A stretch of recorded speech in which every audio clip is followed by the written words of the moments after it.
Right, this is the first time that I present this content. And it's a little bit atypical. Normally my work is on multi-party session types, which I will hint only at the very end. And today we're going to see something a bit different. First of all, in the first part, in this 90 minutes, we are going to look at a background, assuming that you know nothing about session types. So I give an introduction on binary synchronous session types, so easier variant to understand. We're going to see what they are, what types are, what kind of processes represent the code that we want to type check, and their properties. Then in the next lecture, in the next part, we're going to look at subtyping, asynchronous interactions, and some new work I've been involved with that brings together two field session types and a little bit of abstract interpretation and approximation. The work that I'm presenting is largely based on a paper by Vasconcelos. Well, this the first part, the introduction on session types. So if you're curious to read more, in this paper, Vasco uses a similar notation to the one that I'm using in this slides. Right, I'll start from the very beginning. So what is concurrency? Well, concurrency is something that happens when there are multiple processes that make progress simultaneously, which, for example, happens when you have parallel processes. You have two processes with two processors, two sets of resources, and they all go together. But it can also happen when you have time-slicing virtual parallelism. So we just talk about concurrency in general as something that happens when you have processes that work together and may interfere with each other in some ways. Okay, and also going at the basics. So there are several paradigms with which we control the way processes interact or interfere with each other. There is shared memory, which if you're working on weak memory models, maybe you're more familiar with, and you use semaphores, you use mutual exclusion in order to control interaction in that context. Now here I'm citing something from the book of Modern Operating Systems, 1992, that focuses on distributed systems, which is actually the focus of the systems that I am interested in into this lecture. Distributed systems. When you have distributed systems, shared memory is not a right abstraction of the way processes interact. We need something a little bit more high level, a bit more similar to that make interactions more explicit. And the something, using the words of Tannenbaum, is message passing, right? So the works I'm presenting all focus on concurrency via message passing. Message passing is a good abstraction for distributed systems, so we use that. Okay. All sorted, so is it all good? Is it all done now? No. So just by using a good abstraction doesn't necessarily guarantee that whatever we write is running smoothly, is free from undesirable executions. Okay? For example, you can have message passing processes that can be affected by deadlocks, they get stuck, or communication mismatches. One process is waiting for some kind of data and receives some other kind of data. And made an example here using Go. You can try on the playground. Like I hope. No? You can see. So this is a small example in Go. I hope you can read it. It's big enough. It's a small example. What you need to understand is that there are two channels. There are two processes that communicate on two channels book and money. And there is one process that wants the money, wants some money, wants something on the channel money, and then sends a book. This is a bookstore, basically. It will sell the red book. That's a string, we sell it for money. And then there is the buyer that gives the money, gives £30 on the channel money, and then gets the book. Okay? If we run this process, we see it all goes smooth. The seller gets £30, the buyer gets the book. Right? Now, we can do different things with this process. For example, we may have the buyer that tries to pay with a voucher, right? Instead of the £30, what may happen then? Well, we have a type error, right? So the buyer wanted an integer, wanted the money, wanted the cash, and got a voucher. And this Go is very good. It detects statically without even running the code, because it's type checking, it's a type error. Okay? But assume now we have something different.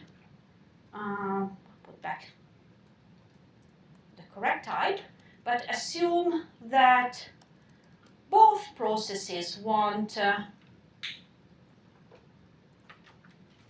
get the good, right? We swap the actions. What would happen in this case? So now the seller wants the money and send the book. The buyer wants the book and send the money. So you can already imagine there's something not quite right there. Now in this case we have a deadlock, and Go couldn't detect it statically, run the program, and at the runtime thought, oops, now I'm stuck, so I launched the deadlock. Okay? So deadlock and mismatches. In this case, Go, yeah, the type error detected statically, the deadlock detected by running the code. So you only find it at runtime.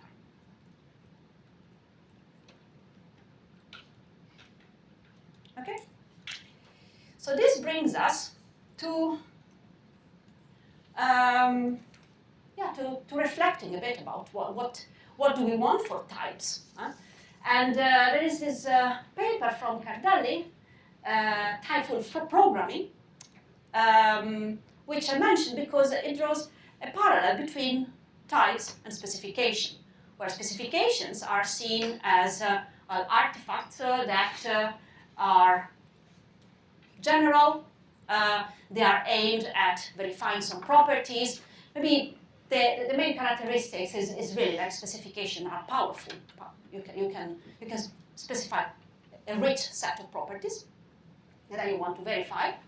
On the other side, there is type checking types. The main characteristic of types is they can be mechanically verified, so it is the tractability of the verification with types. And according to Cardelli, so there is a gap between something very expressive and something mechanizable. And we will never be able to resolve this gap. But we can try at least to reduce it. And the way to reduce the gap is, for example, to extend types so they can capture more expressive properties. For example, behavioral properties. So maybe we can detect deadlocks, and we can detect some mismatches in behaviors of concurrent programs just by using types, so we can do that statically. Okay? And yeah. Like, in what sense you're saying verification is undesirable? In general, yeah. Like if you consider the scope of verification language, in many cases you have very powerful properties that you can express, but not all of them are decidable. Yes, this is more about the emphasis. Of course, there are verification problems that you can decide. Okay, so then let's look at types for concurrent programs. Now here, this is a bit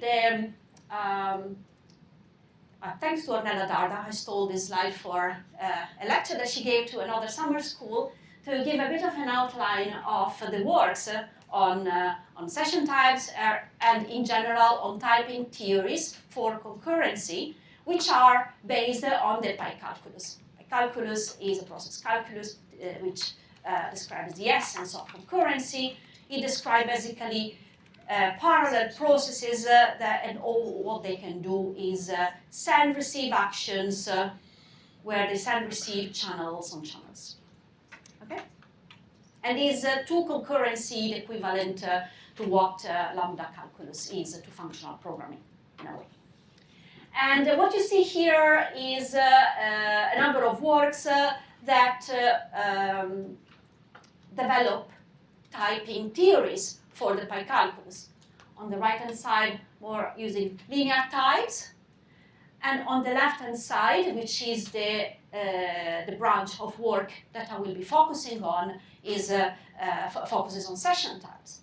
Session types were introduced in a number of works through the 90s by Honda, Kubo, Vasconcelos. First by focusing on send-receive actions, then adding the notion of session, then adding recursion, delegation, and so on. And this is the bit of works I will be considering, but so that you know that there is more to it. And this work by Kobayashi, session types were encoded using linear types. Bring it together. Okay, just an idea of what binary session types are. On the left-hand side, you see a session type, which is a type that describes a type of session. So you can imagine a server, say a server for giving you quotes for book titles. Okay? That all what it does is I receive data of type string, say a book title, and then the dot, I send the exclamation mark, an integer back, and then I terminate. So the dots are sequential composition. You see there are two actions there. First, I receive a string, then I send an integer, and then I terminate. Okay. It doesn't describe the program. The program can be more complex than that. This is just the skeleton of the interactions. Then, so if this is the server, how would the client look like? Any idea? Yeah. Well, it will in some way be the Jew, right? Yeah. We can just take the same interaction structure, but then we swap the directions. Okay, so we have a client that first sends string and then receives an integer. So these are indeed, you use the correct spot-on term, they are dual in the sense that one is a counterpart, the obvious counterpart of the other one. And what can we do once we have those? Okay. So what exactly this question mark and planning do here? Like The question mark means receive, okay. and the exclamation mark means send. It's a bit like when you make a question, you get something, and then you make an affirmation. Okay, now, we could try and implement this. This is very informal. I'm not referring to any specific type system for Go. It's just I like Go, and it's nice to make example. It's simple. Well, we could implement the client as a program that sends a specific string, flatland, title of a book, and then receives the integer and prints it. Now, we do not care what the title is really at the type level.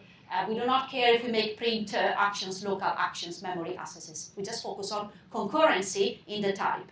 The process can be more complex than that. And then on the left-hand side, there's a possible server. The server gets the title, so receive the string, and then makes some internal computation here, which is not mentioned in the type. So, well, assume if the title is flatland, then the price is 10. Otherwise, for all other titles, the price is £100. So the program, what does it do? It decides, in this sequential examples, it decides what actual data is going to be sent. Yeah. There's no mention of channels here. Yeah, not yet. Oh, yeah. Not yet. Okay. Yeah. In fact, you cannot really implement the types there in Go, because Go only allows, if you use one session channel, which is the one used in the theory, Go has channels with one type. Is a channel of type string or a channel of type integer. You cannot have a channel where you first send a string and then an integer, which we have in the theory. So here I use two different channels, so I want to abstract from that. So what is the link now formally or practically between the types and the programs? Well, we can do type checking. We can embed, we can use the types for a type checker that takes the program and really verifies that our interaction structure conforms to the specification. And what does this give us? Well, it gives us three main properties. The first is session fidelity, meaning that with our types, we are describing something like an application level protocol. Right? So some way in which we want the interaction to happen. And session fidelity means that a well-typed program will actually follow this interaction, will not, for example, send a string and receive a string.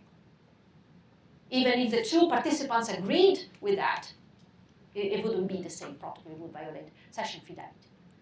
We do not want communication mismatches. Of course, if there's a participant waiting for data type T, we do not want a data type that the receiver cannot handle.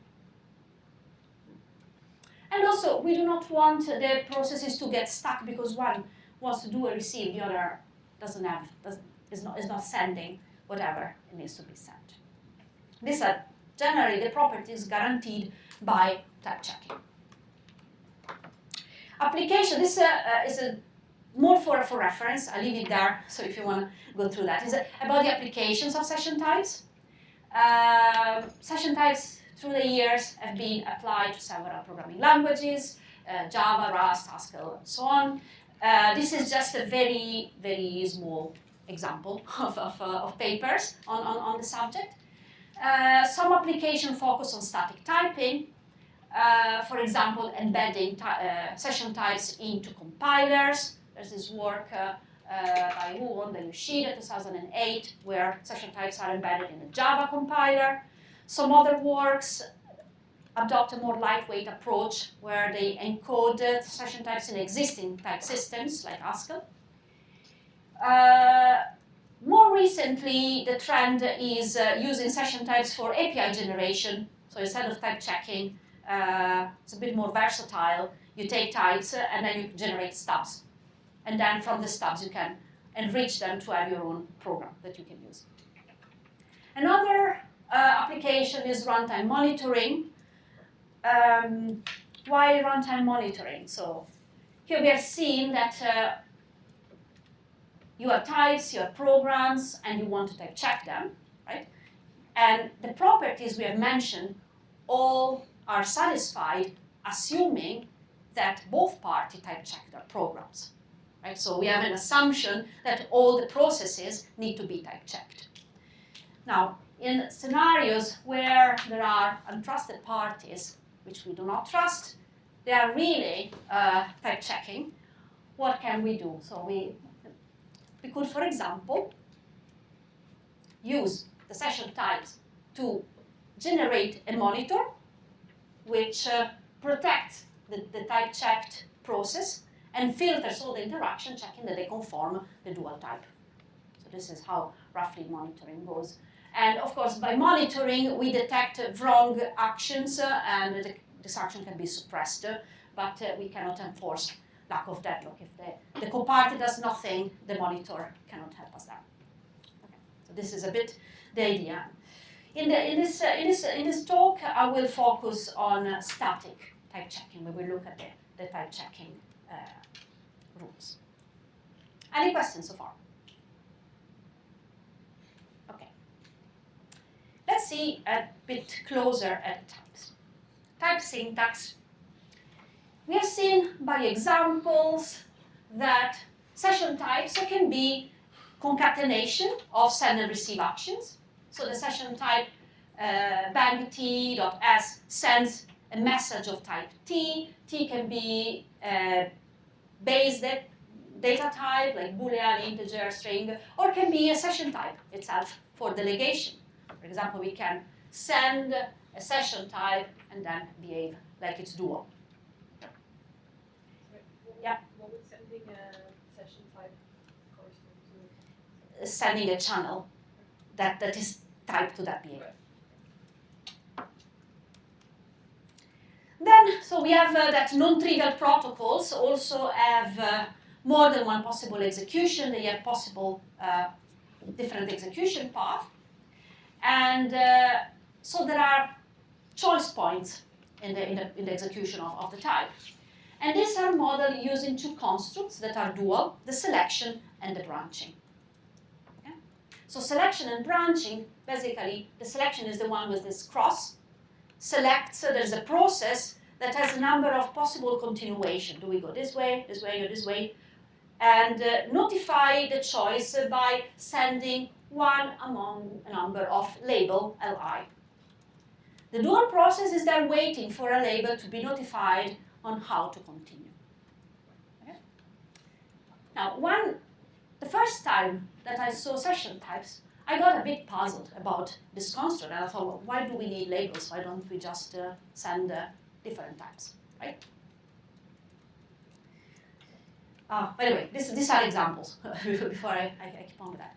So here there's a server, an extension of the book quote server that receives a string and then either says, well, the book is in store, and they send you the quote, or says the book is out and terminates immediately. The dual is the branching with the dual behavior in the continuation. I have a question. So we have this two sorts. There is a session type and sort of types. And let's say I construct a type, a session type for a server. Yeah. Is there a natural way to like, there's a algorithmic way to like, I can go to the dual that is like. Yes, we'll be there in a moment. Yeah. Yeah, exactly. So now before we go there, I wanted to just clarify, maybe it just confused me, but I thought it may confuse some of you, the fact, why do we have labels in the first place? And so imagine this example where I use a final state machine, a bit more graphical. Here we have, there are dual machines. So you have a choice point where either you send a string and an integer, or, no, sorry, you receive a string and then send an integer, or you receive a string and terminate, and a dual. Now, what can happen if we don't have labels, right? Now, bear in mind that these are distributed processes that act independently, not knowing what's going on in the thinking of the other process. So what can go on is that the server receives a string and terminate, the client sends a string, and then keep waiting for an integer, right? So the problem with this example is that we have some non-determinism. We have a state, we have two edges that have the same label, and they bring two states that are not equivalent. So basically the distributed parties, by following the execution, may end up in states that are no longer dual, that are no longer compatible. In order to prevent that, it's because just by receiving a string doesn't tell you string left, string right. Which way are we going? Okay? So we want some metadata that tells us where have we gone. Yeah. Could you not send a choice of channels? So I could send a channel that looks like question string, or a different channel that says question string int, and then you choose at that point. As in send a channel. As in send. That's a higher order, I think. Yes. Yeah. Still, you would have some choice and some channel that is supposed. I think you're describing an implementation of this abstraction somehow. I'm trying to avoid labels. I'm trying to give choices between future continuations, but without having to actually name them. I don't know if naming them is the problem. I see this as a more low-level implementation where you assume that you can have the choice that was not taken that remains waiting forever. if you're okay with that, but I see it more like an encoding of that.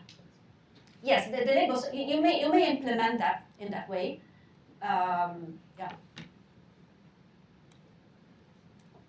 Okay, so labels, which are supposed to be unique, so you'd have repeated labels, otherwise it defeats the purpose.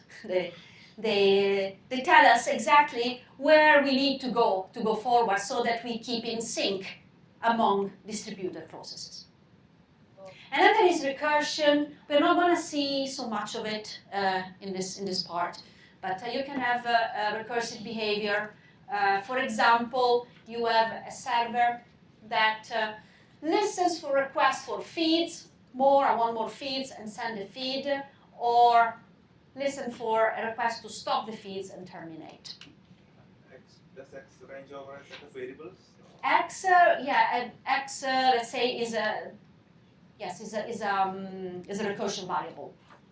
Okay, so this new X creates this is a binder, and then this X is the call that you have inside the process. So basically, it ranges over a variable like from which you pick the Yeah. variables. Duality. So one of the simple aspects of this theory is that when you are in a binary session, given a session types, you can very simply generate the dual. Okay, so the duality is here described as a function, and for example, if you have the send type, its dual is the receiver of the exactly same type, and then you dualize the continuation.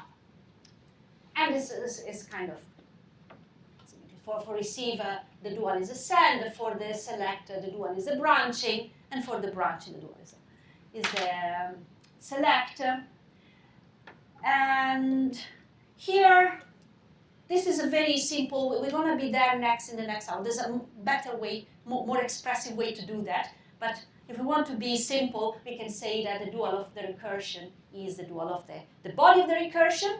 This works only if amongst the data we can send there are no session variables, if we cannot send X, which is the case for this talk. Okay? If you want to see more complex way of defining sending session variables and dualizing, there's a nice paper, Duality of Session Type, the Final Cut, that you can have a look at. It kind of summarizes several works on the topic. Okay, so duality is a neat, simple function that allows us to define the counterpart of a session type. Let's have, I don't have the solutions of that. We can do it with a pen. So what would it be the dual of the first type? This is a branching of the speak and receive a string and listen and send a string. So what should I write? Ooh.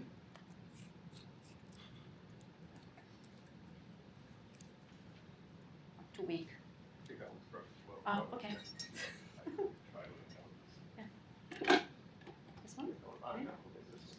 They're really hard. This one. Okay, so what is the dual of the branching? Select. So we have select. Then the labels remain the same, right? So we have speak. Then we need to do and then we have listen. I write it in a column. So then we have receive a string. What is the dual? Send the string. Send the string. And end. And here the dual of send a string is receive a string. Easy peasy. Now, I mentioned also the sending a channel because that's interesting. because you may be tempted to get the dual of this one. So I make this example so you note that when you have the dual of send t.s, t remains the same.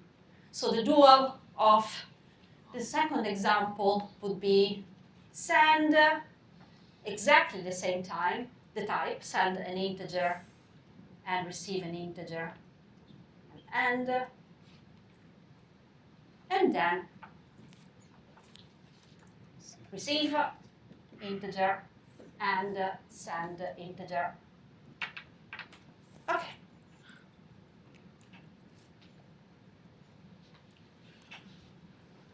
How many session types are dual to a given session type? One. So it's a function. Okay. So here, well, I'm doing some teaser for the next part. Yeah, so we have duality that characterize safe communications. Well, this is our intuition, at least. However, how expressive is duality? Here, for example, you have two types. One is a server, say a pub, that can get requests for crisps and can get requests for beer, right? And then you have the customer that only wants crisps. Would interaction flow nicely between the server and the client? Yes, right? Because we are welcome to select only one of the services, right? So duality characterizes safe interactions. This is not a complete characterization of safe interactions, and we will need something else to reach back to the expressiveness we lose, and I'll leave it here for now. So we will be back next hour.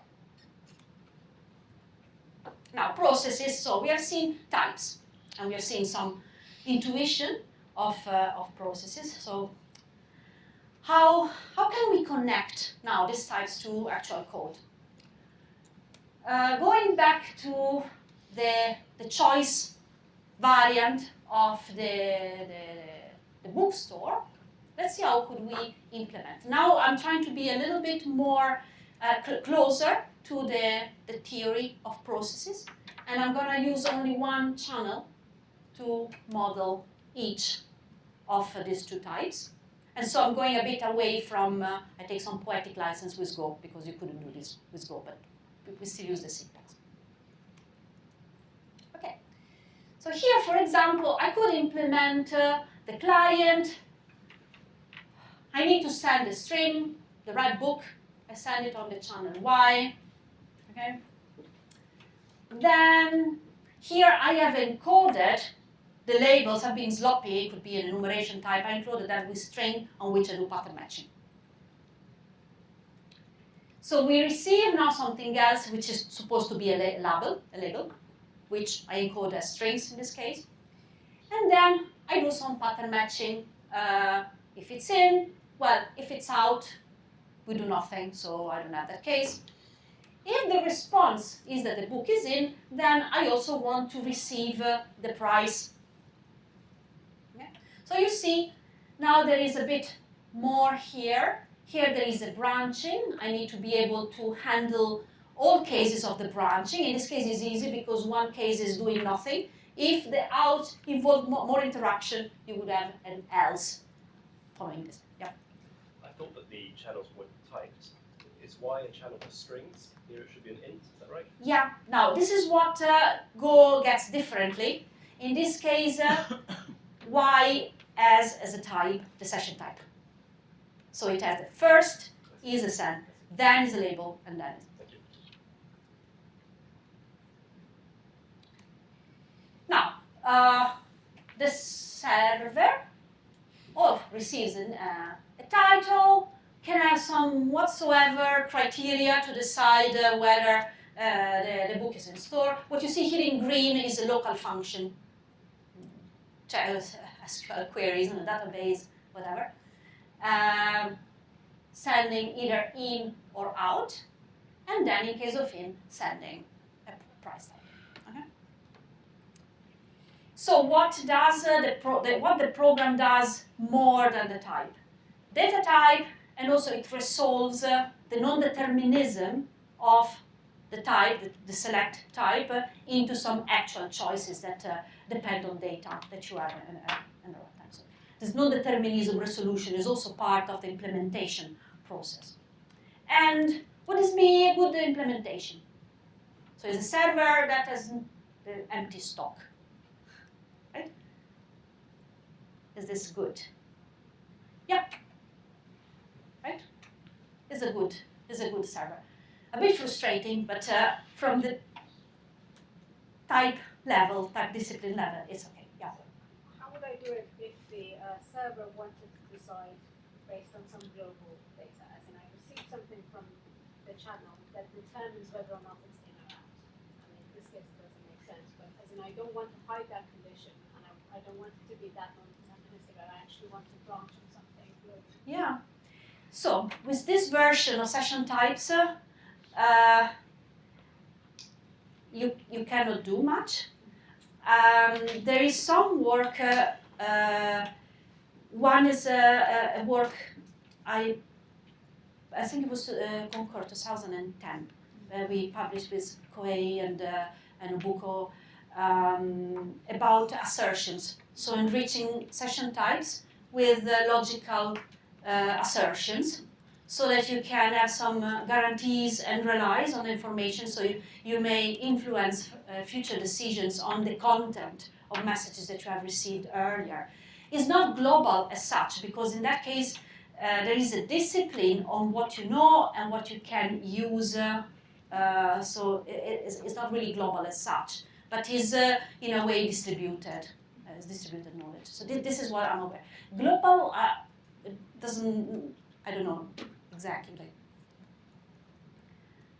There is some more recent work, I can't give you I don't have it on the top of my mind, about actually assert the session types with separation logic.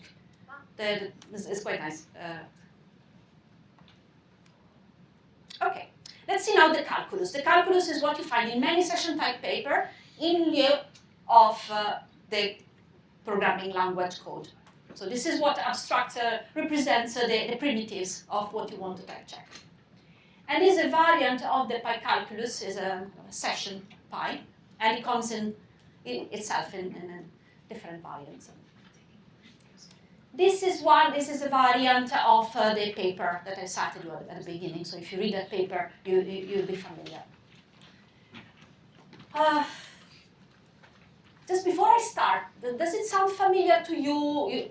It's completely alien. Is it? Are you familiar a bit with the PyCalculus? Somebody wants me? So I see some no.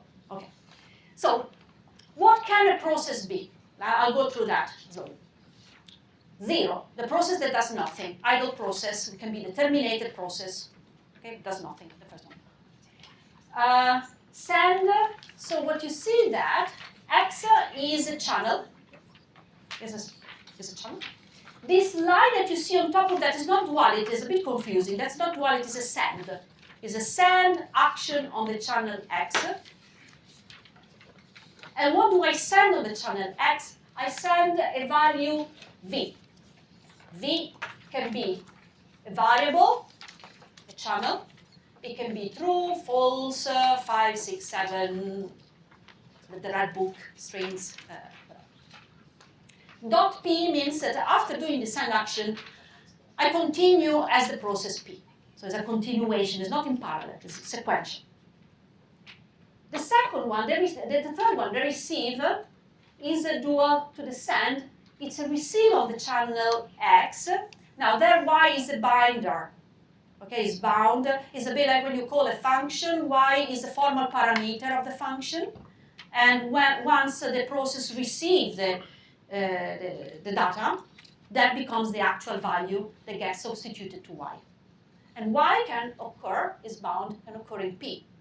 Okay, so we can receive some data and use it later. Then, I'll skip the select. Branching is very similar to the type. So for the branching on the channel X, you wait for one of the labels, and then you have a continuation. Because when you are implementing a branching, you are then listening. So where am I supposed to go? I receive a label, and then I know how to continue. In a process, the selector is no longer a choice. In the process, we are resolving the non-determinism in some ways. For example, using if-then-else. The if-then-else creates choices, but they are reasonable choices. They have some sort of, I call it, some logic. Yeah. So in the formalism, we only have the notion of processes, and the analogy of server-client is just a mental picture. Sorry? Like in the formalism, we only have the notion of processes, and Process. and like the notion of server and client is just a mental picture that helps us to imagine. Yes, yeah. Is one. Well, in binary session types, you have two roles, and so the most obvious is client-server.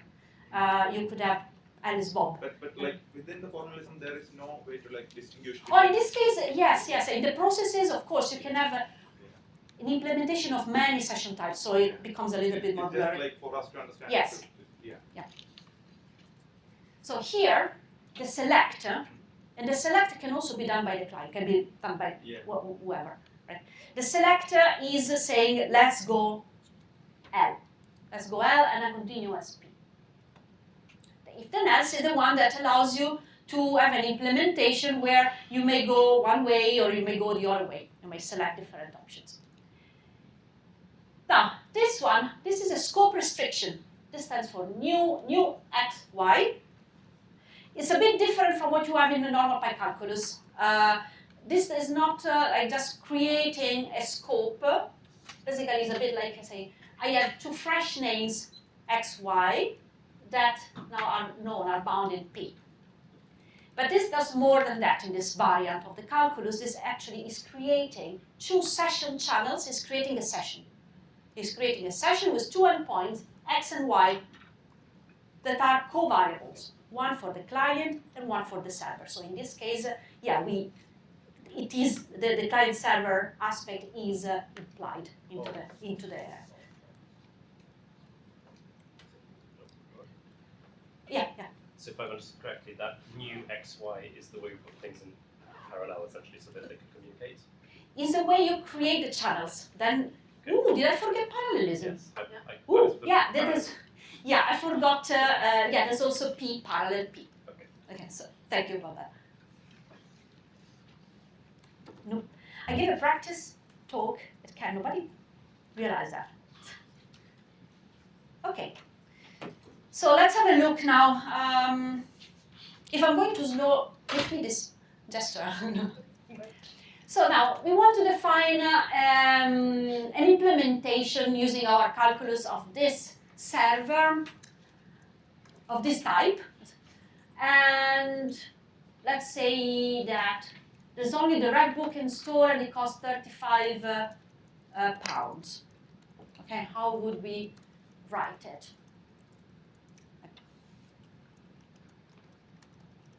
So first we need to receive the string. We need to receive the string, say we want to receive it on X, right? So we want to receive on X a string, so Z, whatever. Then we need to make a select, and we only have the red book, so we have if Z is equal to the red book, then we send in, right? So we do X select in, and then we need to send the price, which is 35, so we need to send on X 35 and terminate. Else, we need to select out and terminate. Okay?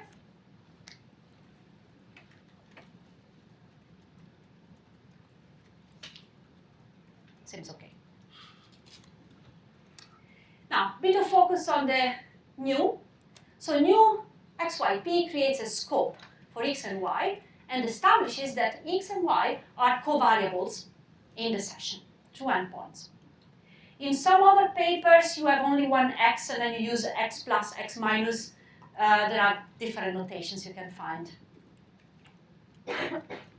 So, for example, here you have a session where you have the server that always says book is out, in parallel with a buyer that wants to buy it as the shortest title I could think of to fit the line. So you see that the first action, I received a string on X, W is discarded, I'm gonna send out, not whatever. And this is matched with the other endpoint Y. So this receive on X and send on Y, they're both strings, are gonna match together. We're gonna see the semantic in a moment. So X and Y are covariables. They have a type. In this case, the type is S. And you assume that X is type S and Y is the dual of S as a type. And yes, before I'll give you the rules, but the way in which all this behaves is that the two parallel processes handshake, this is synchronous session type, so synchronous interaction, send and receive happen instantaneously at the same time. And as a handshake, the first actions of the two parallel processes are consumed, and then so that you have the continuation here, and you're waiting for the choice here. Second step, there is the select on X and the branching on Y, handshake, and it will reduce to 0. This is just for you to see that this duality X, Y, and the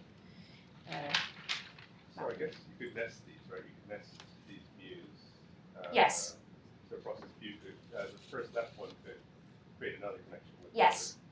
the We'll see, there's an example that is interesting there with delegation. You can create a session and then send the channel to another process so that they then know the channel and they can engage. Right. Well, in that instance, I was wondering if there's kind of any freshness conditions, side conditions that you need to add. But yeah, for the moment, so let's assume that all bound variables are different, so we don't have conflicts, and we do not, and the fresh name, the free names and the bound names are all different. That's for simplicity. Yeah. So the behavior is defined using, in this case, a reduction semantics, a number of rules that tell you how does the process compute. The first rules is something that you often find in variants of the calculus, structural congruence, is a way of rearranging the process in a way that basically the process means the same process. Parallel composition is commutative. You can swap parallel processes. You shouldn't see a difference there. And the same for the scopes. Again, with the assumption that all bound names are not repeated, and bound and free names are disjoint. There is associativity. Process in parallel with 0 is like the process itself, and if you have a scope with no process, is equal to 0. These are just the basic structural equivalence, but I'll just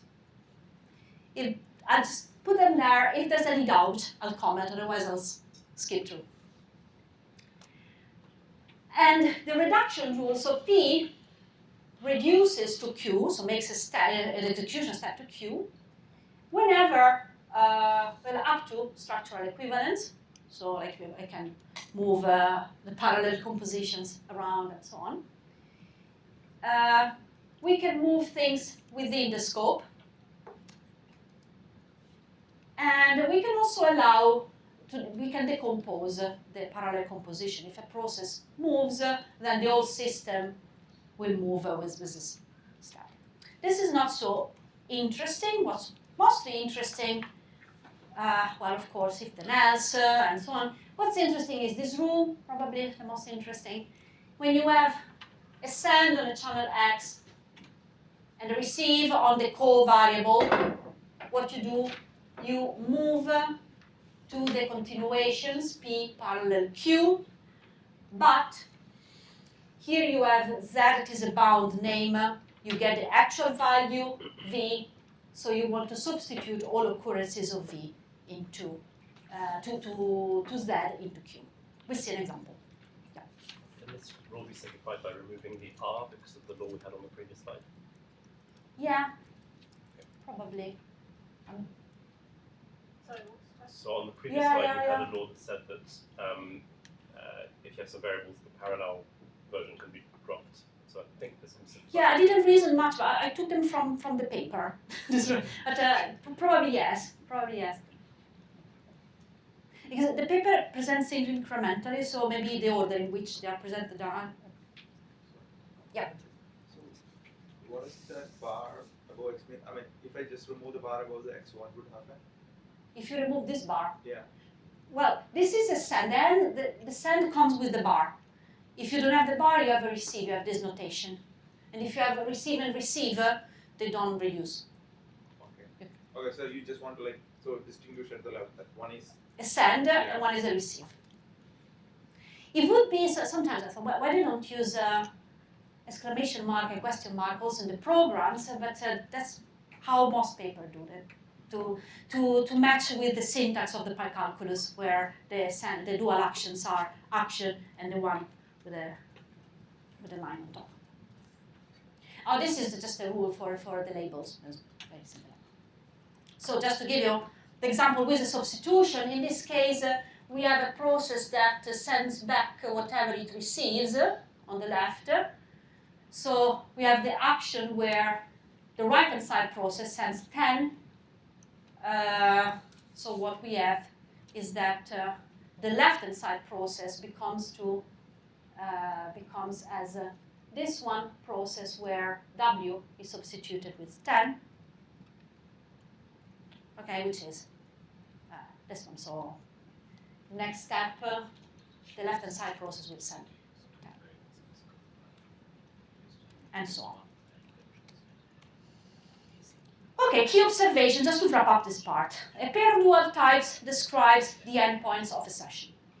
A session is defined in this way, indeed, with a parallel composition and a new x, y, where x and y are endpoints of a session channel. The session channel is private, it's called a scope, because when you establish a session, a bit like in real life, you engage with the server, you start the session. Hopefully, in the session, communication is private between you and the server. So X and Y become private to P and Q after the establishment of the session. And P and Q are supposed to implement X and the dual of X, respectively, or swapped, or one of the two. Okay? So what happens now? So we have seen, we have a process. The process is defined on channels, maybe session channels that have types, and the process can reduce. So what happens to the types when the process reduces? So let's have a look at what we have seen earlier, but let's see with an annotation. Let's annotate the session endpoints with their type. Okay, so we have, again, the book server, which has the type as one that we've seen earlier. So what happens when we have the first handshake between the two? So we have still that the two processes share X and Y. Now X and Y annotated it with a S2. What would this S2 be? Would it be like S1? It'll drop the receiving string. Yeah, we'll drop the receive. Okay. Then we go on. What would S3 be? End. Okay? So, session types somehow consume. That's a characteristic of having a behavior. Through reduction, the parties keep being well typed against dual types, but these dual types somehow get consumed. Can I ask a simple question? I mean, this is more general why did we opt to have different endpoint names when we do new? I mean, as a design choice, why not always call it the same thing on both ends? Yeah, you could. So, okay. You need to distinguish the user of a channel on one side and on another for a reason we come to soon, which is checking linearity. You want to check that these channels are used properly, and if you have arbitrary occurrences of X, you don't know which end you are checking. And so you may miss some like, you may have participants that behave like the opposite, and you don't check that things go properly. One alternative, as I mentioned earlier, you could have, in some papers you have just X, but then you refer to X plus, S minus, to clarify. It's, so in an implementation, probably it wouldn't matter, but for type checking, it's important to know to have two endpoints and make sure that they're not replicated. They need to be unique. So.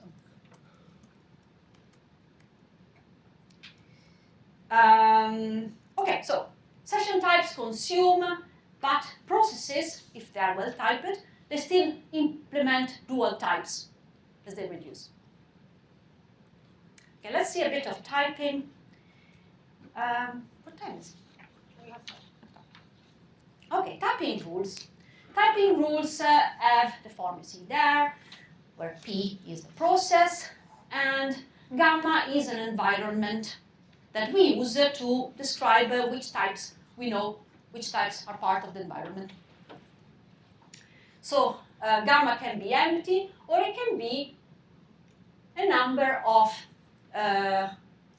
type statements where X is a variable and T is the type of the variable. It should be yes or T, like. Yeah, it can. So T, it can be integer, boolean, or S. Yeah. So it can be either. So we can have, either base variables or you can have session variables there, and it will make a big difference. Okay, so typing a session with endpoints X and Y. So we have the process. Well, how do we do? Well, we magically guess that the type of P is S. Actually, in the algorithms, is much handy if the analyst put a notation S there. So we can type this process if, we can type P equipped with the two covariable X of type S and Y of type dual of S. Now, linear channels. This probably answers Azalia's point. So linear channel, when we say new X, Y, P, the channels endpoint X and Y are supposed to be linear. Linear means that they need to be used exactly once in a parallel composition. So they need to be used, not to be disposed, otherwise we have incomplete implementation, and need not be replicated, otherwise we have races. Okay? So, once and only once. This is a characteristic. I'll postpone for later, there are also unrestricted channels, but we'll see them in a moment. So, now, let's try to type the parallel composition. You have P parallel Q, you have an environment, say gamma. Now, if you do the parallel composition, you need to split the environment. How do you split it? If you have normal variables, so you say X is an integer, it would make sense to give this knowledge to both P and Q, right? However, if you have a session variable, you do not want to replicate it in both sides, otherwise you would have, you may have two clients and a server in implementation, which doesn't go quite right. You may get deadlocks. So, if we only now focus on linear channels, when you're doing a parallel composition, you want to split gamma in two parts in a way that each assignment where S is linear, X is linear, it goes only on one side. So you split gamma without repeating any information when they are linear channels. So if you have X and Y, you would assume either you do X and Y here, or you do X here, Y here, or any other possible combination. Now, these are the most important rules, send and receive. The first one is send rule. I used the color coding as no semantic meaning. I was just trying to make things readable for you. So now we split the gamma in 3 parts. One part, gamma 1, we use it to check what is the type of X. So what session are we doing on X? We are doing, in this case, since we are sending, it needs to be a send session type. Then we are sending V. Ooh. V needs to be T, not S. That's a type. Okay? V is what is being sent on X. It needs to be a type T. Sorry, that was a type. So we are sending T, so X, now V need to be of type T. Then, what do? We have still to type P. Is P well behaved? So what do? We take P, and we need to take S, the continuation of the type, and we type check it, where we take all the rest of gamma that we haven't used, put it there, and then we re-add X, but X, where we remove the send action, we reduce the type, we remove the send action that we have already checked. Okay? Side note, I don't know if it matters now, if you need this V later, we'll see you can, if it's unrestricted, you can replicate it with some rules that we don't see now. The receive is simpler. Again, you have X, which is the receive session type, and we are gonna type the continuation P against S only, removing the receive. On top of that, now we have received Y.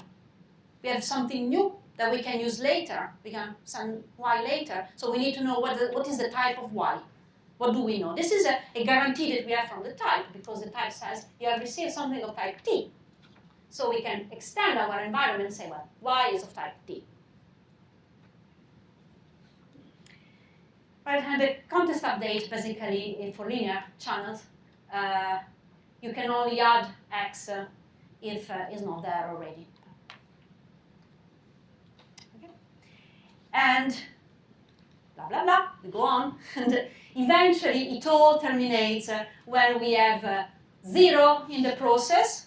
We don't consider recursion here, so we have 0.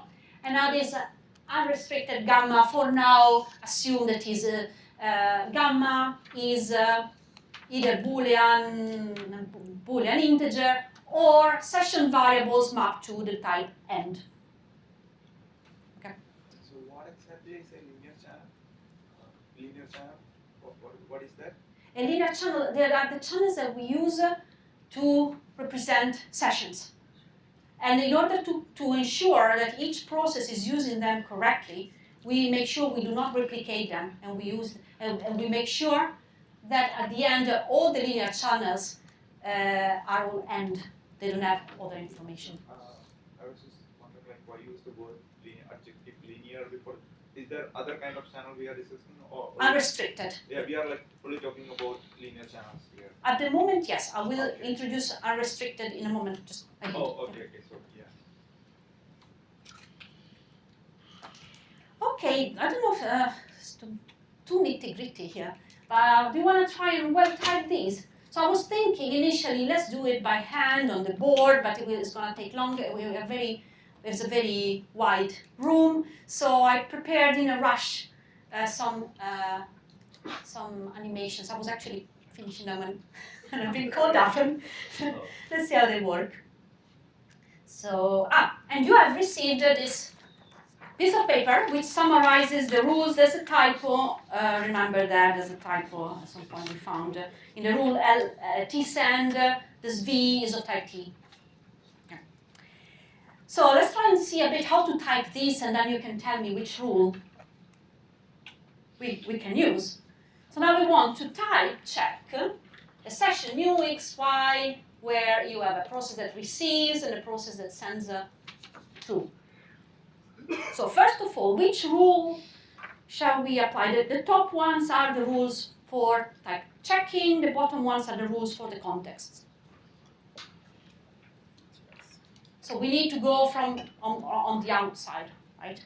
So we first apply the tool, the rule TRS. TRS will give us this, where I guessed that the type of x and y is receive bool and send bool. The next one to apply is T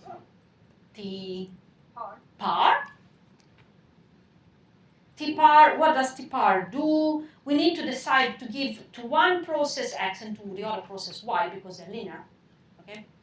Is there a particular reason why S was chosen as bool, or it's just? Because so Is it because here is true. Oh, sorry. Okay, I see it. Yeah. Okay. Par. And for a reason, I also decided to put the receive here and the send there. And then, yeah, for the left-hand side, we can use, we can check. So yeah, I have send on x, receive on x. The receive. Okay, so we have this x that is bool. That no, sorry, is the z. X is and, z is bool.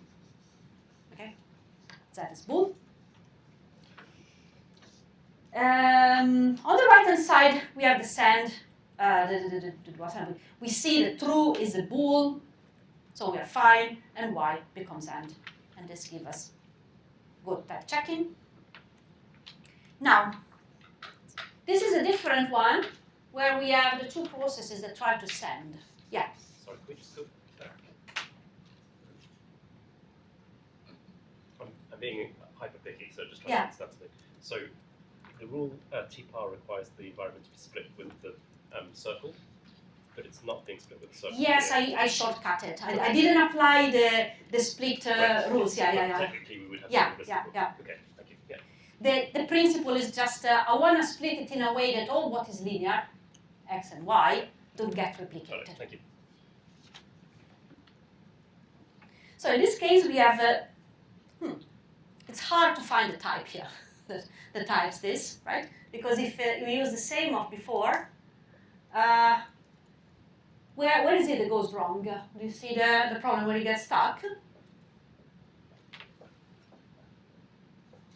So one branch should be fine, one parallel process, the other one is getting stuck. Is this something in the other process? Here you cannot apply any rule because you cannot apply the send. You need the operation of the process to be in tune with the operation of the type. So there's no rule you can apply, so you get stuck there. And this is not type checked. The bar on the top of the variables are just like This is still a send. Yeah. So, On actually, when you start from an empty context and you just move up using TRS, so then the variable y, how do we determine like the variables would get a bang at the front or question mark at the front here? Like now we. Oh yeah. So basically here there's some guessing that in an algorithm you would have some annotation. So you have x, y. I'm guessing that the type is S is receive bool. So I infer also that the dual is send bool. And in this case, I map them arbitrarily. I see that this is a send bool. So I say, okay, this is the send bool. So let's try and see if this is the dual. So actually, I could have stopped maybe here because I didn't find the type. Yeah. So we're applying this guessing step because we don't have an annotation on the variables on the inside. Yeah, assume. Yeah, you can assume here is a bool. surprising the calculus doesn't have that built into it. Is there a reason? No, it's just a presentation reason. So, some papers have the annotation, Okay. some don't. Yeah. Oh, this is interesting, but I don't want to go too much into the nitty gritty. So here, the type of the type. Can you see it? The type is send two bools and terminate. Okay, where I kind of see just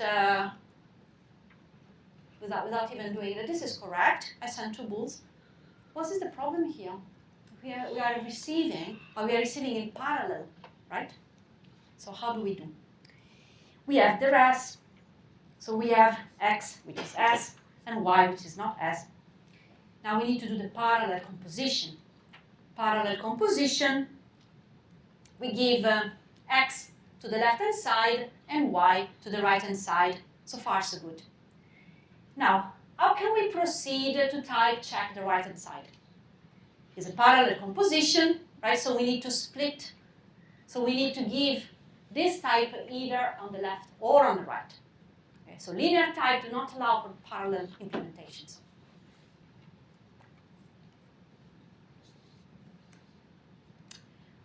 This is another example. As you see, I try to skim through for time reason. Here you have an example. I use color coding to give you an idea on how the sessions are used. Here you have a session, x1, y1. In the session, you have one process that receives y and sends some data on y. I mentioned earlier that in the calculus, you can send and receive channels on channels. Okay? On the left-hand side, the other process creates another session. This session is only known to the left-hand side process, it's private. But this process can send one of the endpoints using a different session. And then try to interact on the inner session with the other participants that now knows the channel. Okay. So this is just a bit of an idea. Maybe I'll leave it for reference and just skim through. Basically, you go up, you have that x is S1 and y is the dual of S1, where S1 is what? I send a session type. Well, I send a channel.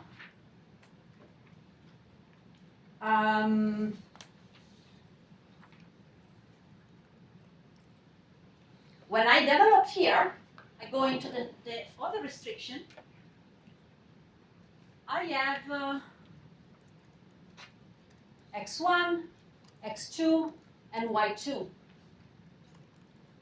Now, so I have three channels, okay?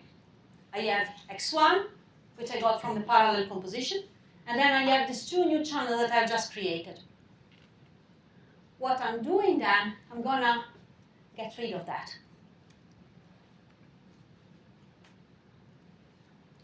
If you look at the send rule, this gamma 2 disappears.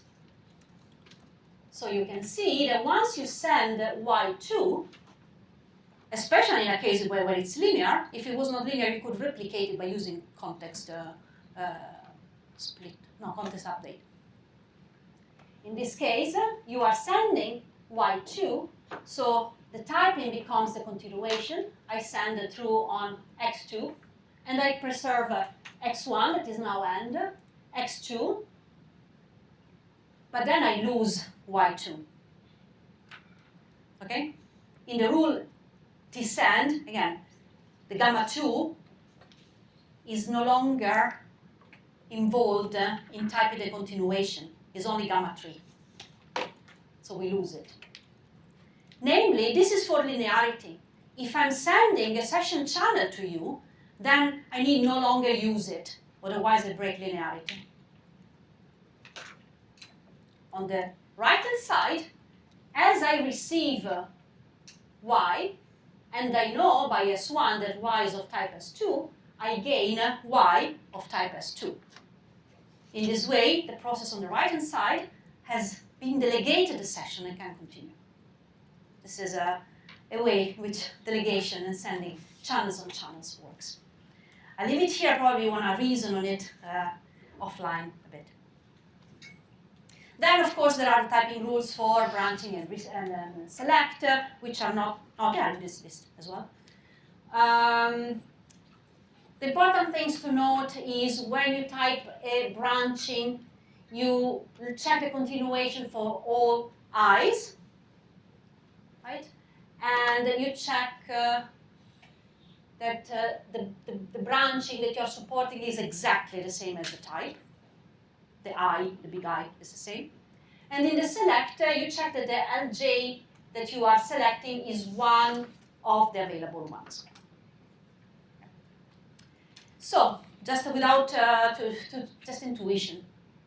This well typed. Here I have a process that selects L1 and another process that is waiting for L1 and L2.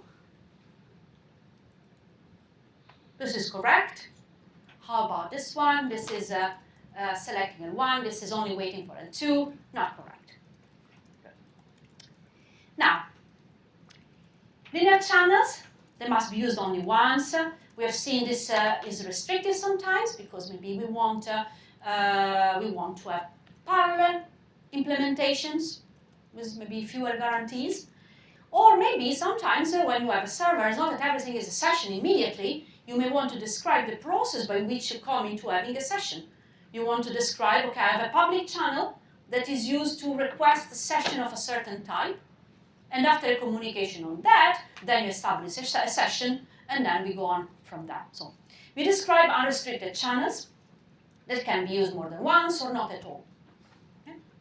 And the way in which this is done in the paper I'm building on is you have just the qualified types where you add lin or unrestricted to a type or a channel. The rules, just that there is small modification, is not much. So basically, when you split the context, if you have an unrestricted channel, or an unrestricted type in general, you can duplicate it when you have parallel composition.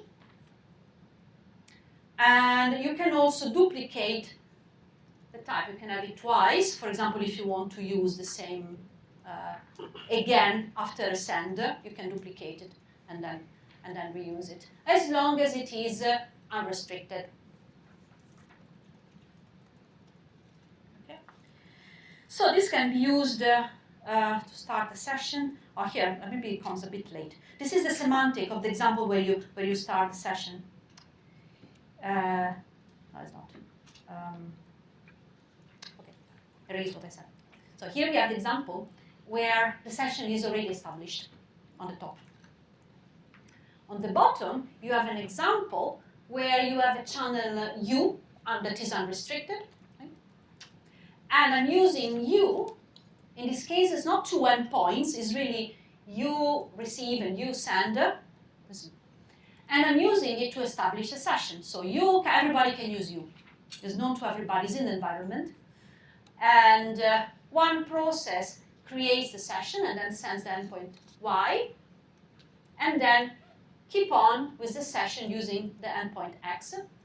The other one receives a bound variable. We assume it to be all different. So this is Y1.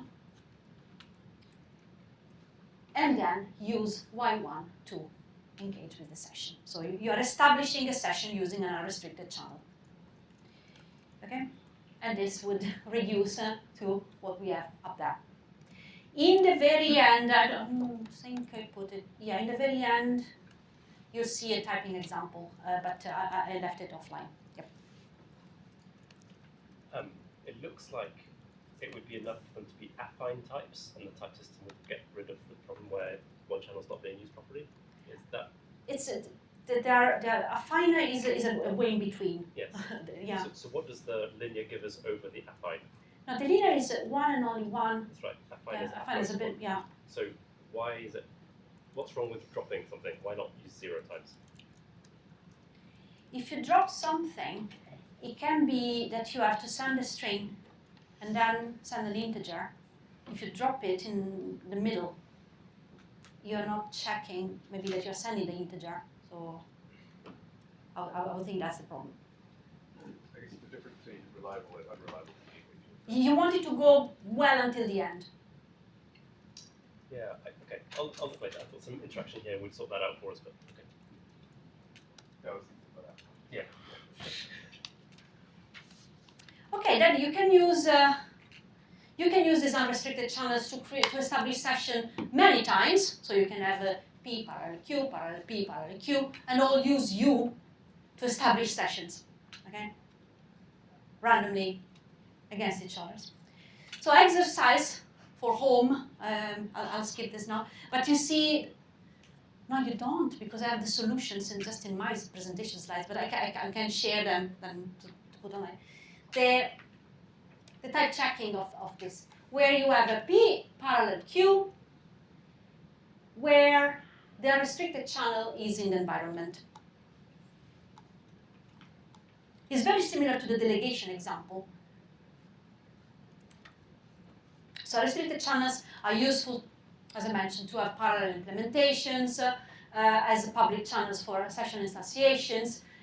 And also you can have really a server that has we haven't seen it, but you could have infinite processes. So imagine now I just use the same syntax as we have in types, an infinite implementation of the server that listens on an unrestricted channel and says, okay, tell me who wants to have a session, and then starts the session, well, waits for the session and spawn a version of itself for the session and then listen for new requests. Properties. So the main property is, well, preservation, subject reduction.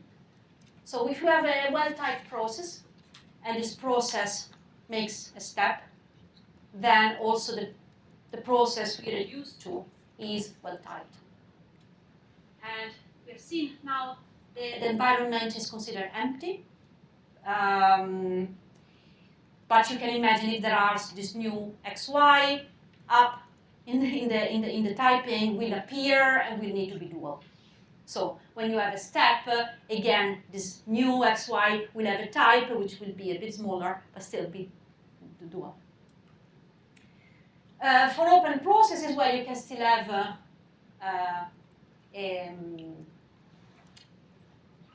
this gamma. You can assume an environment.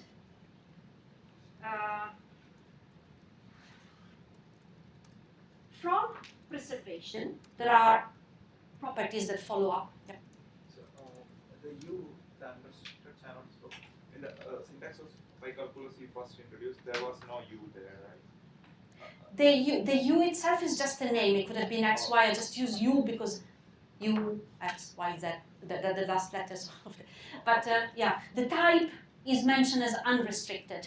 Okay, so let's say I have a calculus, let's say I will type it, and imagine there is no unrestricted channel. Then can I imagine that ideally, everything is set up correct, can I imagine that the process would reduce to 0 if there is no unrestricted channel? The process, yeah, will be reduced to 0, and you can type it with no gamma. Yeah. So, follow-up property. Session fidelity, well, if this happens that you have a process that is well typed, so we check that the process follow the interaction structures of types, and upon reduction, the same thing is preserved. You know that, especially if you annotate types, so you know which types they are, you get session fidelity. So the communication follow the types that you want to implement. And with that comes also communication safety, meaning that there is no mismatch in the direction or type of interactions as the communication unfolds. Progress is a property that is partially satisfied. So this deadlock freedom is satisfied within one session. If you start instantiating multiple interleaved sessions, you need to be careful. I'll give you some counterexample. Here we have a session XY, a session WZ that are just I send data. But then I crisscross them across sessions. So what the type checking checks, it checks interactions are correct within a session. But if you have circular dependencies across sessions, this type system that I've showed you will not detect it. There are some other typing systems, like this one from Core 2008, from Bettini and others, with multi-party session types that also checks for circular dependencies. You need to put that in place. This might be, I mean, you can stop anytime. Yeah, it's a. Perfect.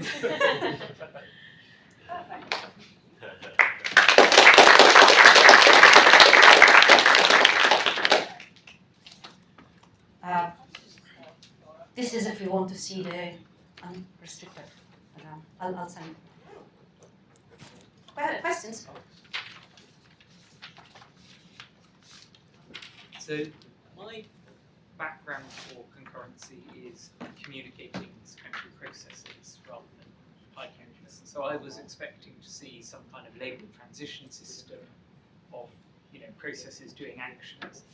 I presume one can construct such a thing, and then these structural structural equivalences are equivalences that you'd observe in these kind of trace semantics? Yeah, you could do the same. Instead of reduction, you make a label transition system. And in fact, when we look at asynchronous session types in the next part, is going to be more important because we have send and receive actions that are distinguished. We want to see them, and so it's more useful to have actually LTS. Yeah.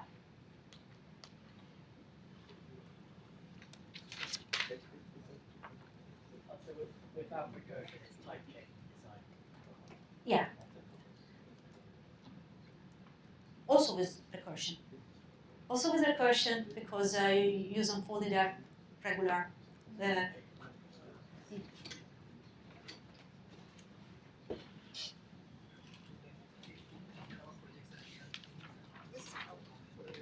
Can I start? Okay, let's start. So this part, as I mentioned, is a bit less detailed than the previous one. We are going to look at session subtyping. So, like every typing theory, subtyping is useful to be able to compare behaviors that are not exactly the same, but they are compatible. We do some considerations about compatibility, subtyping, and duality before then moving on to asynchronous interactions. Here I will not go very formal on that, just give you the intuitions. And then I will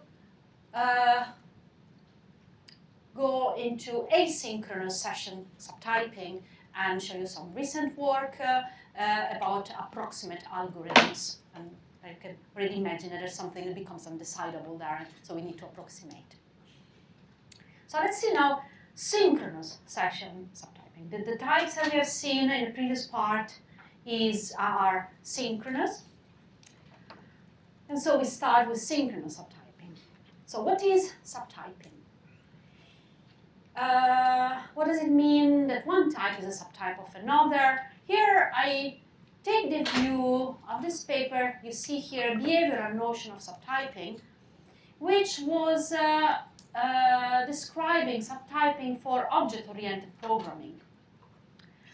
And in this setting, if you have a subtyping, you want that the objects of a subtype should behave as the object of the supertype as far as anyone observing the system is concerned. So there may be differences, but you don't want to realize. So this perspective frames the problem of subtyping as a problem of safe substitutability. So we have a system, say, where you have a type and a cotype, as well as an implementation of a type and implementation of a cotype, and I want to be able to substitute part of the system with a similar but different behavior and ensure that the desirable properties of the system are not compromised. So basically, for every safety property phi that we are interested on,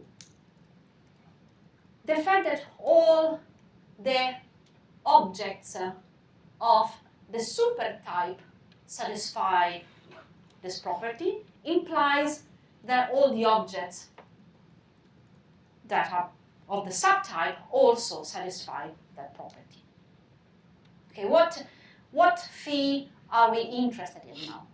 We have looked at the notion of communication safety, right? The fact that we would like the interactions in a session to proceed without mismatching in the directions and in the data type that are being exchanged. This is somehow related with duality. Well, we obtain that with duality, but it's not quite the same thing, because duality, we have seen, is a little bit restrictive.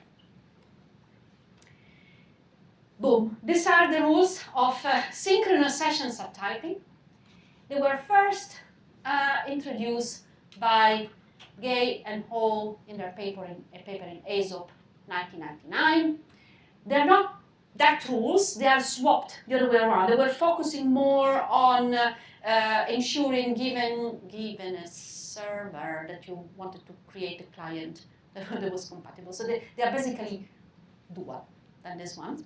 They were later framed by De Marjon and Honda in Concur 2011 on this notion of substitutability that I mentioned earlier. And what you see here is the direction of the rules according to this Concur paper. Let's see a bit the rules, and probably the most interesting ones are the subtyping rule for send and receive types. The subtype rule for send types, it says that when you have a send of a type T1 and then a continuation S1, you can substitute that with anything that sends a super type T2 and has a continuation that is also super type. This kind of way of defining this subtyping is called covariant with respect to the send, in the sense that you see that the direction of the subtyping is basically decomposed and is used coherently. So T1 is to be subtype of T2, S1 is to be subtype of S2. So basically, when we send a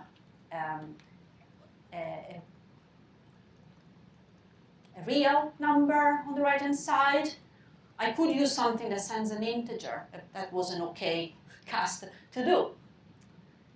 Now, when you look at the receive action, that becomes a bit different. It's contravariant. Right? So if I am ready to receive something of type 1, well, when I'm going to substitute T1 as 1, I want the type to be larger, so to be able to handle more. So if I am receiving here an integer, here I'm receiving a real, and then I substitute this with a problem that receives an integer, what happens when I actually receive a real? I cannot handle it. So you see that T2 and T1 here is swapped. The continuation, of course, continue because then it's handled by induction.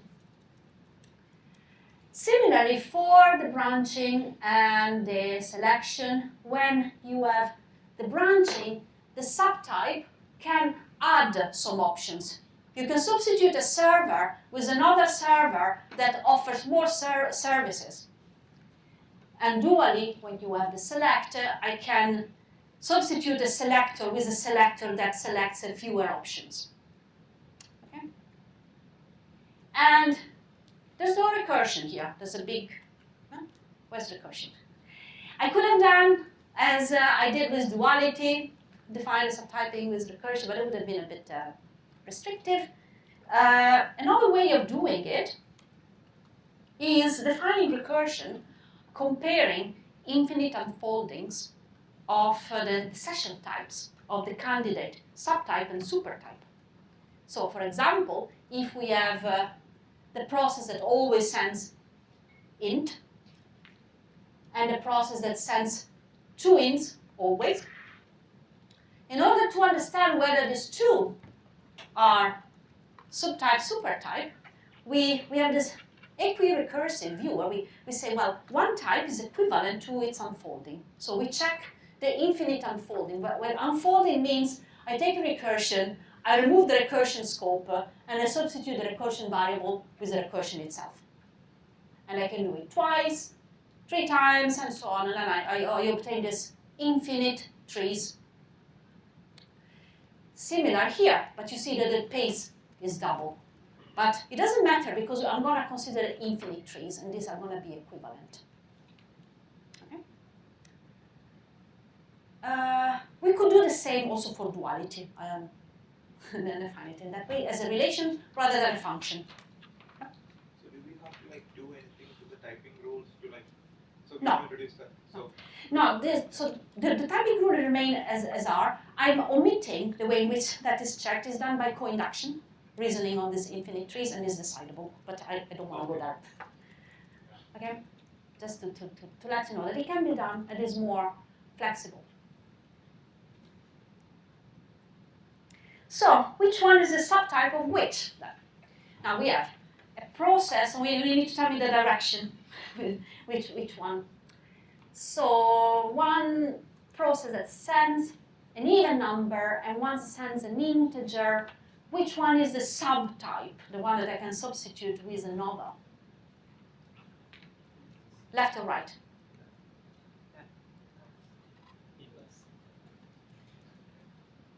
Even? Yeah, even subtype. If we have the receive, the swap, of course.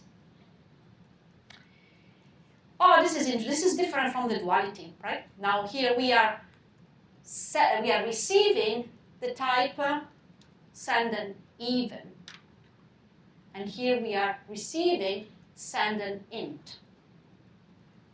And then we have seen that send an int is a supertype of send an even. We have seen it here, right? So, and this is contravariant. So we want to check if, it's very confusing to get looping around. It's good to have automated algorithms. So if this is an int, so direction is, this way for the type, then the subtyping should be reversed. That's right. Presumably the other version would be if those bangs were questions instead. Yeah. Then there is the branching, crisp, and beer, and the branching only beer. Which one we can substitute with which? Well, this one is more general, right? So I will say this. And dually, the other way around for the select. How about this one? This is a usual trick questions. Now here I've done something else. I've not just changed, well, I swapped the actions. Right?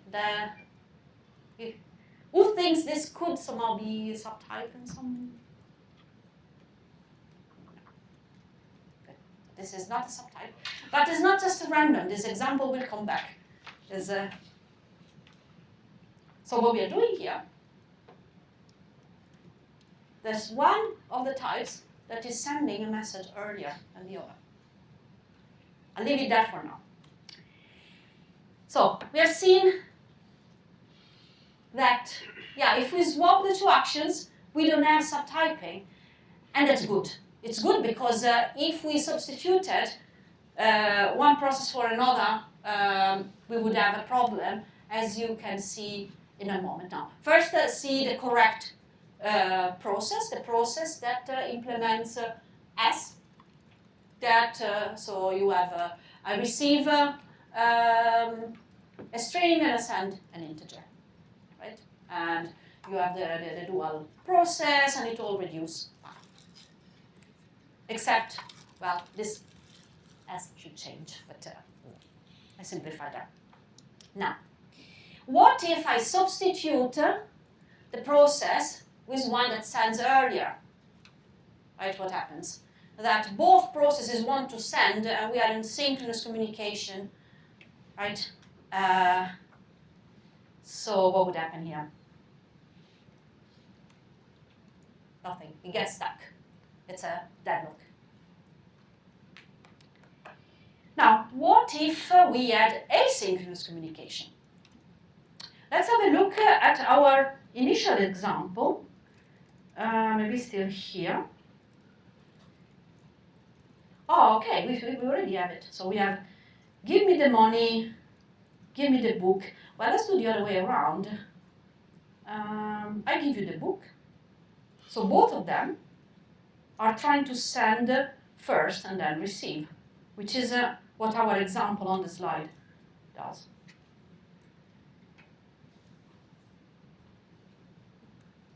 And we have seen, like, roughly this should deadlock still, right? Ooh, low battery. So yeah, this deadlocks. I'm gonna put the charger.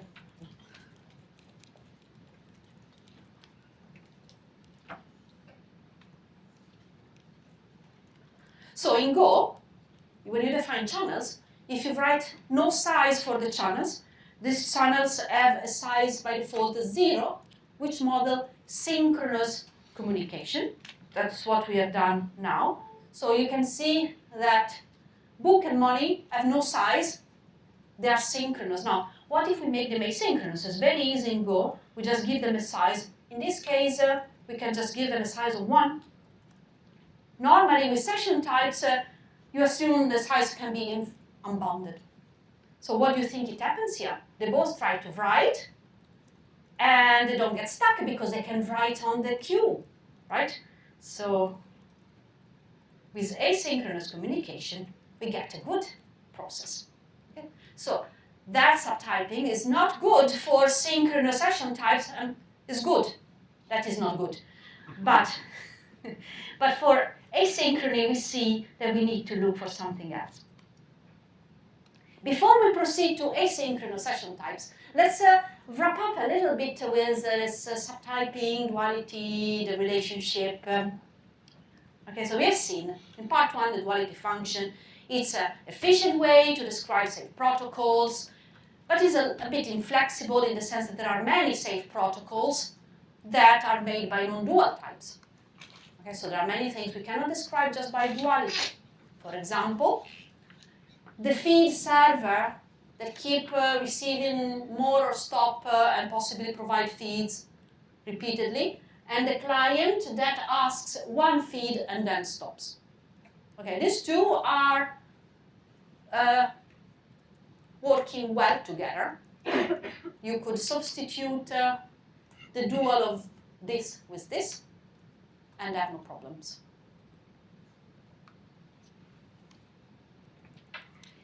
In fact, it is possible to create a more semantic account of what does it mean for a type to be okay with another one. This notion is not a function like duality, is a relation, is a semantic relation defined in many papers actually on the label transition system. You can define it on the reduction semantic as well. And it's called sometimes compatibility, sometimes it's called compliance. You see two papers here that use a different term. And basically they say, well, two session types are compatible, and I'm using this button symbol now here, if their behavior combined never reaches a deadlock state. which is not just as duality, is really like, can they keep unfolding in a way that one provides what the other need?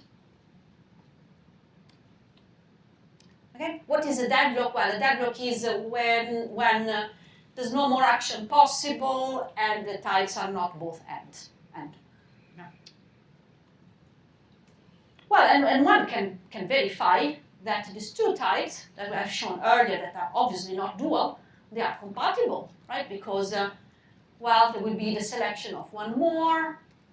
That is string, there's a typo, but you got me. And then there's a stop and a termination. Okay? You would have to unfold this once, twice, actually. No one. Do you want me to do it? No, I'm just confused by the branch in the second clause. Yeah, this is only selecting stop. Is refining the selection is only select stop. So is a type that one asks for a feed and then asks stop.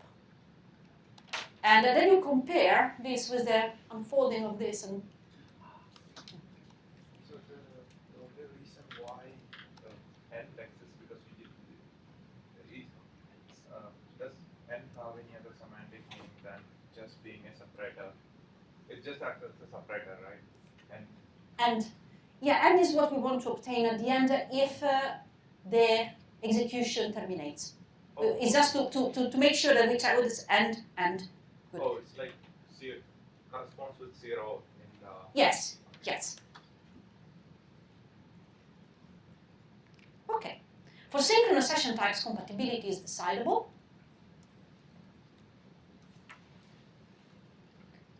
And ideally, duality and subtyping should give you, if subtyping, synchronous session subtyping is a complete definition, right? It gives you a compatibility. So you use duality, and then you take one of the two types and you do some relaxation, and this gives you a characterization that is equivalent to compatibility. Okay, so you use duality as an easy way of defining counterparts, but then you can use subtyping to relax. The idea is that, well, one type is always compatible to its dual by definition, and then if you have subtyping, you can define compatibility. Right? Subtyping still is interesting, even if we have compatibility, because, well, we can reason about substituting parts of the system with a patch, a system that already exists. We can encourage a design methodology that is based on refinement. So I take a type, and I tell nothing to the programmer that is implementing the other type. I just take my type, and I can use subtyping to define something that will work definitely good with the implementation of the other type. And is modular to check the subtyping. Okay? Now, let's move to asynchronous interactions. Asynchronous interactions are not only interesting because they have some challenges, we will see, but also they are practically relevant because many languages have asynchronous channels, and communication on web programming often is asynchronous. People program using queues, buffers, and so we want to study also asynchronous interactions and see how it all scales. Now, for asynchronous behavior, the main work that I was thinking of when introducing you to asynchronous session types is multi-party asynchronous session types, but I didn't want to make this double jump. So I just focus here on asynchrony. We will see just a hint of multi-party session types at the end. And the easiest thing that came to my mind is to check on related formalism that is communicating finite state machines that are like finite state machines, but they are an asynchronous version, where the communication between the two machines happens. These are mailbox because they look pretty, but they're actually FIFO queues, FIFO unbounded queues. So you have a client and the bank server. There you have the bank server. You can see this bold-face labels as the session type labels somehow. It can receive a request for a statement or for a payment. In case of statement, it will send the statement data. In case of payment, it will receive the payment data. And then there is a client that just wants repeatedly to have statements. Let's see how asynchronous semantics work in that case. We have the client that sends the request statement. The state of the server doesn't change, but the statement label is placed into the mailbox of the receiver. So every interaction is split in two actions that can happen at different times and possibly interleaved if there are many other participants. Okay, then what else can happen? Now, the client is stuck here for the moment waiting for the statement data. The bank server is waiting for something in the queue and gets a statement. So we have the receive action. Now the bank server can proceed and send the data, and then the client can receive the data. Now let's see a bit different example. I wanted to add, I didn't want too many examples, but you can see if the client is sending multiple intermediate messages, this would be stored in a FIFO order and retrieved in a FIFO order by the client. Here we have the anxious client, the client that keeps asking statement and then reads frantically.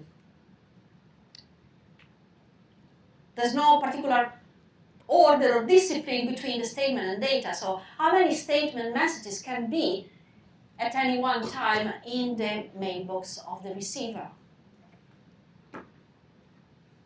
Can you give me a bound?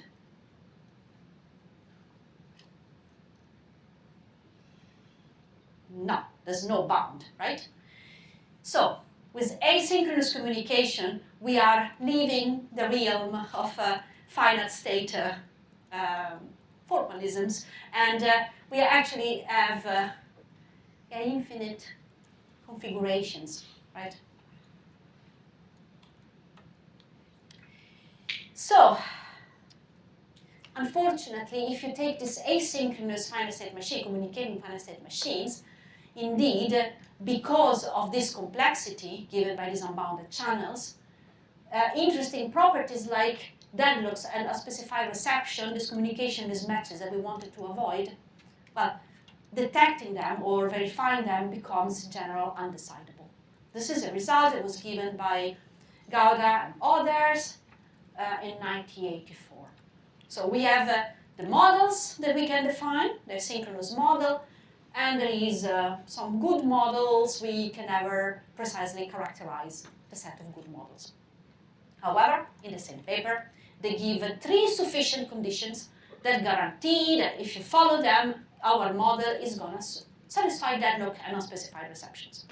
These 3 conditions are determinism, absence of mixed state, and compatibility. Let's have a look at the 3 of them. Determinism, and this should ring a bell. Determinism, we rule out situations where from one state you can have 2 actions that are the same action. And this brings you to different states. Why? Because the 2 participants may go out of sync in a distributed interaction. If you want, I also have the Go example. I'm not going to. Mixed state. Mixed states are situations where from a state you have 2 outgoing edges with different directions.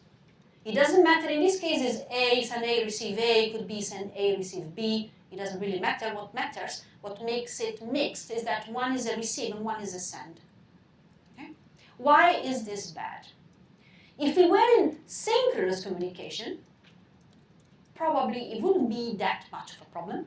But with asynchronous communication, they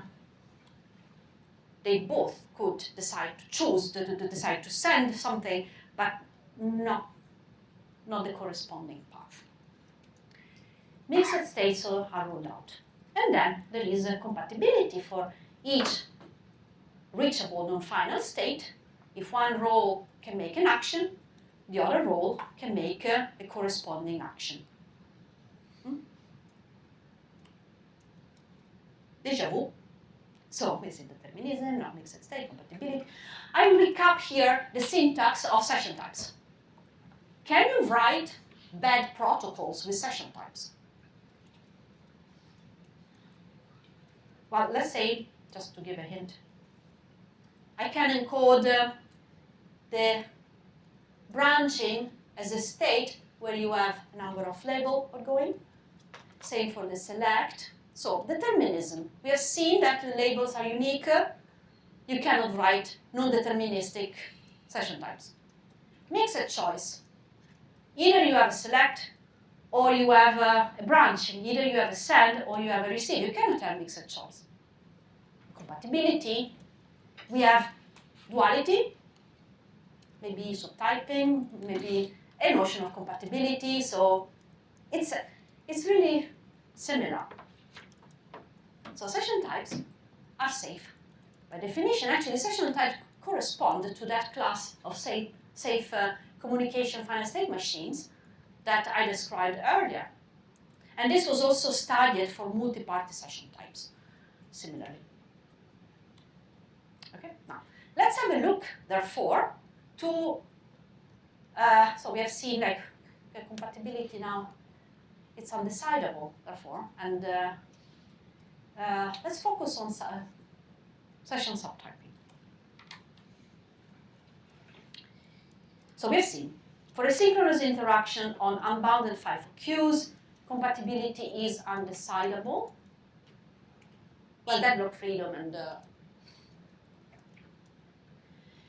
how about subtyping?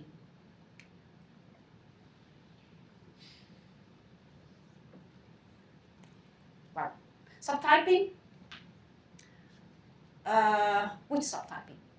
We have defined a synchronous subtyping, which rules out the swapping of action that we have seen. Sorry, I was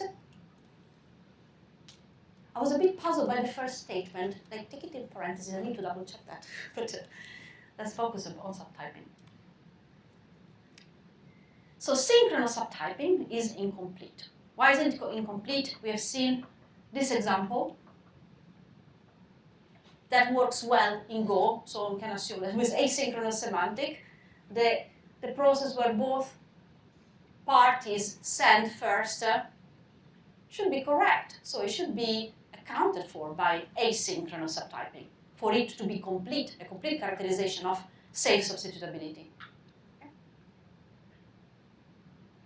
So synchronous subtyping is incomplete. Now, we can define an asynchronous subtyping that is precise. This was done by Chen and others in PPDP 2014. But then this subtyping was shown to be undecidable. Okay? So a precise characterization of safety and a precise characterization of safe substitutability is undecidable. Before we dig into the undecidability, let's have a look. What is this definition that is undecidable? Okay, so we have seen that synchronous subtyping, it checks these covariance, contravariance of send and receives, possibly with the unfolding for recursion. Moreover, we have the intuition that some action may be safely swapped.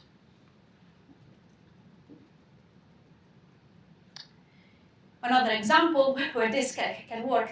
Imagine the safe swap in a pub. In the pub, you can the pub can receive a request for beer or for crisps or a payment. Okay. In the case of beer and crisps, we will deliver the good that was ordered. and then go recursively. Okay, so it's a pub. You can ask for beer, get the beer, ask for crisps, get the crisps, until many times until you decide to pay and terminate the session. Now look at this client. This client is similar to one that we have seen before, where you just do one loop. You order the crisps and then you pay. But there is something more. I decide to eat the crisps as I walk home after I paid. Okay? So here I'm swapping. I'm anticipating a send action before a receive action. This could be done or would have a reason to be in sometimes when you want to optimize. You may want to do send before a receive. These two would work fine together in the sense that, yeah, maybe it's not 100% the behavior that you wanted, because you wanted the client to first take the crisp and then pay, but still, it doesn't create any of the problems we were looking to avoid. So it doesn't create a deadlock, and nobody's receiving things that should not be receiving. By the way, here you see the session type variant of this machines. So, asynchronous session subtyping is like synchronous session subtyping, plus we can swap some actions. What actions can we swap? Now, can we anticipate an output? So if we have, I receive a string, then I send an integer, can I send the integer immediately? So we have seen that this is possible, right? This is a subtype in the asynchronous case. The one on the left can be safely substituted with the one on the right. You will not get deadlocks, you will not get communication problems. How about you anticipate an input? The input is blocking, even in asynchronous communication. So if you anticipate an input, you may end up still in the situation, you give me the horse and then I give you the money or the book. And then. So yeah, no. You cannot anticipate inputs. Can you swap output actions? So if I say, I send you a string, then I send you an integer, can I implement it by sending the integer and then sending the string? What do you think? What problem could that cause? If they're both the same type. Yeah, if they're both the same type, yes. But if they're not, it creates a communication mismatch, because I'm waiting for an integer, I'm waiting for a string, and I'm receiving an integer. So no, I cannot. For the input action is the same. If I expect things in a reversed order, since the queues are FIFO, remember that this subtyping needs to be modular. Of course, if we both agree to swap our types, this becomes another type, it's no longer subtyping. What I'm trying to do is, I'm telling my co-party nothing. I'm just changing things on my side, and it still needs to work properly. Okay, so asynchronous subtyping, you check these covariance, contravariance. On top of that, you can anticipate output before input. That's all it is. Okay? And this is precise. There's a precise characterization of safe interaction in asynchronous communication. The problem is that we have seen is undecidable. In order to see the challenge of this undecidability, let's have a look on how one could check subtyping in a case that is a bit problematic. Well, it's not problematic. This is a case of subtyping. We want to verify it, and I'm trying to explain why it's challenging to verify it. The one on the left side, now from now on, I will use machines in lieu of types, because the material was more prone for that. But if you get confused, I can easily create the corresponding type on the board. Now, we have a server that gets requests for feed and produce the feed. And I would like to substitute it with a server here that gets a request of the feed and produce two feeds. That's a bit like the grumpy professor that doesn't want to see the student too often and gives 2 books or 2 papers to read instead of 1 to optimize the time schedule. How can we check that these 2 are related with the subtyping relation? Well, normally this is done by using a simulation game between the subtype and the supertype. First, S1 is in a receiving position, so contravariant for all the actions that S2 does, receive A. Also, S1 needs to be able to receive A, and in those cases, we need to go into a state that is related. Good. From the P1 and Q1, covariance, there's a send action, so for all sends, this is just B. Also, S2 needs to be able to do B and match the action. Okay. So far, so good. Now, what happens next? Next, we have a send action, which S2 can mimic, but needs to remember that there is this receive A that we want to do later. So in order to check subtyping, yes, we can anticipate some input, but then the receive action needs to be done by the left-hand side process. So we need to take a note of this delayed A somewhere. And you see that as you go in the loops, more and more times, there are more and more A's that get collected. And actually reasoning about these delayed actions is what creates the challenge of checking algorithmically for asynchronous session subtyping. Okay. So after it was shown that synchronous session subtyping is undecidable, Bravetti and others in Concur 2021 presented an approximate algorithm. This algorithm went like this. You have this is an example taken from the paper. You create an artifact called a simulation tree. So this is a simulation tree in this case, which is possibly infinite. How is this built? Well, you are basically taking note of the pair of states that are related. You basically describe how the simulation goes on. You relate P0 and Q0, P1 and Q1. Then you go back into P2, Q0, which is the state in which we need to start annotating delayed actions. And then here, as you go on with the simulation game, you start annotating, so you are relating the states of the subtype, not with states of the supertype, but with a data structure that is called an input tree.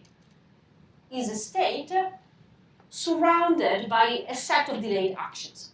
So this means it's Q0 after I remember to do A. And as things go by, you see that there is this accumulation that builds up, right? You get more and more. That's why it's a tree. You get A, and at the end you have a state. Okay, this is to leave in the slides. So you have a definition of the input trees. The input tree is a state or an input tree with a delayed action. And when you traverse the tree, you take these delayed actions in a FIFO way, and it all terminates, if it terminates, with a state.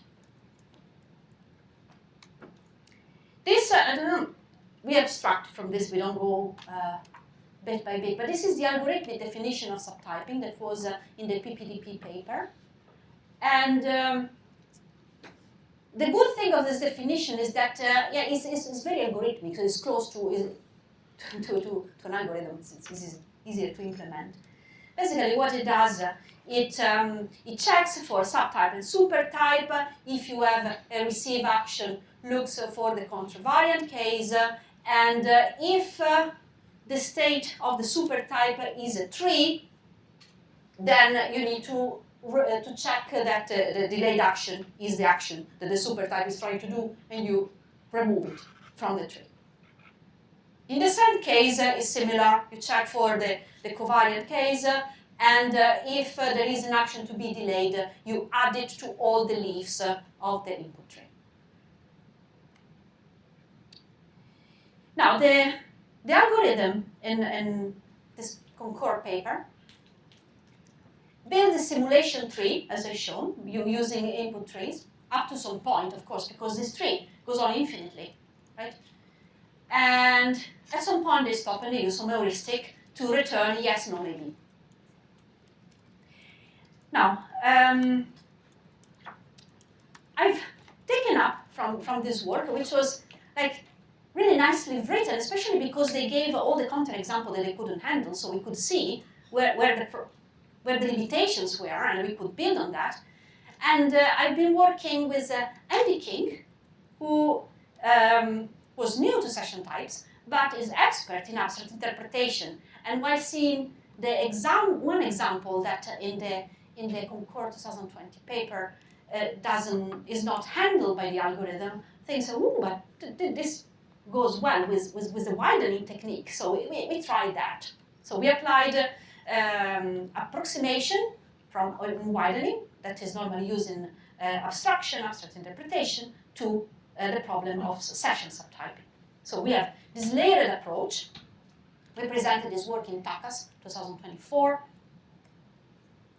So we redefine subtyping in a way that is equivalent to the previous papers. But instead of using a simulation tree based on input trees, we flatten everything and we use sets of traces. It's equivalent. However, then we can use these sets of traces because sets of traces are easy to be approximated with regular expressions. And regular expressions can be approximated by using known operators. So we build an alternative representation of the collecting simulation trees, collecting simulation graphs that use approximation, which give a finite representation of the simulation game. Okay? So the sets of traces can be finitely represented as regular expressions.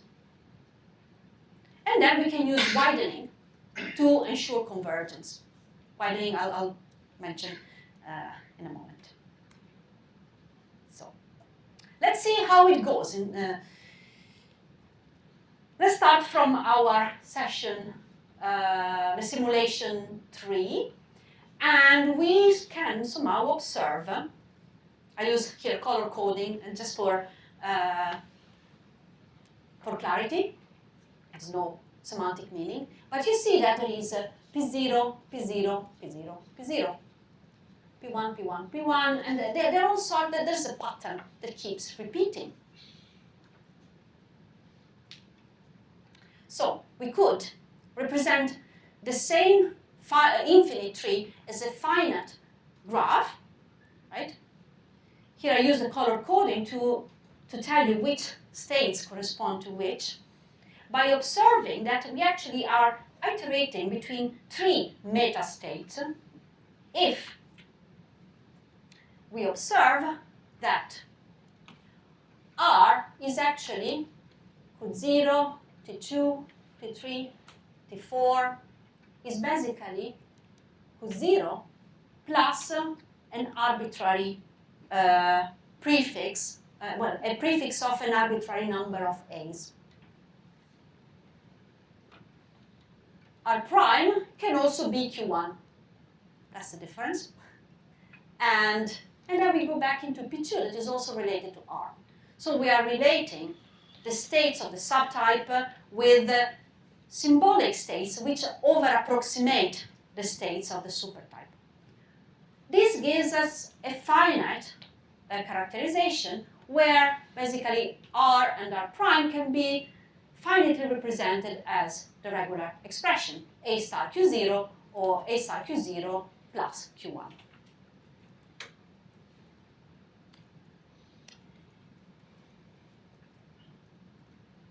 Okay. After we did that, this again does not, I know it's very small, but what we do here, we give an alternative definition of subtyping based on these trees,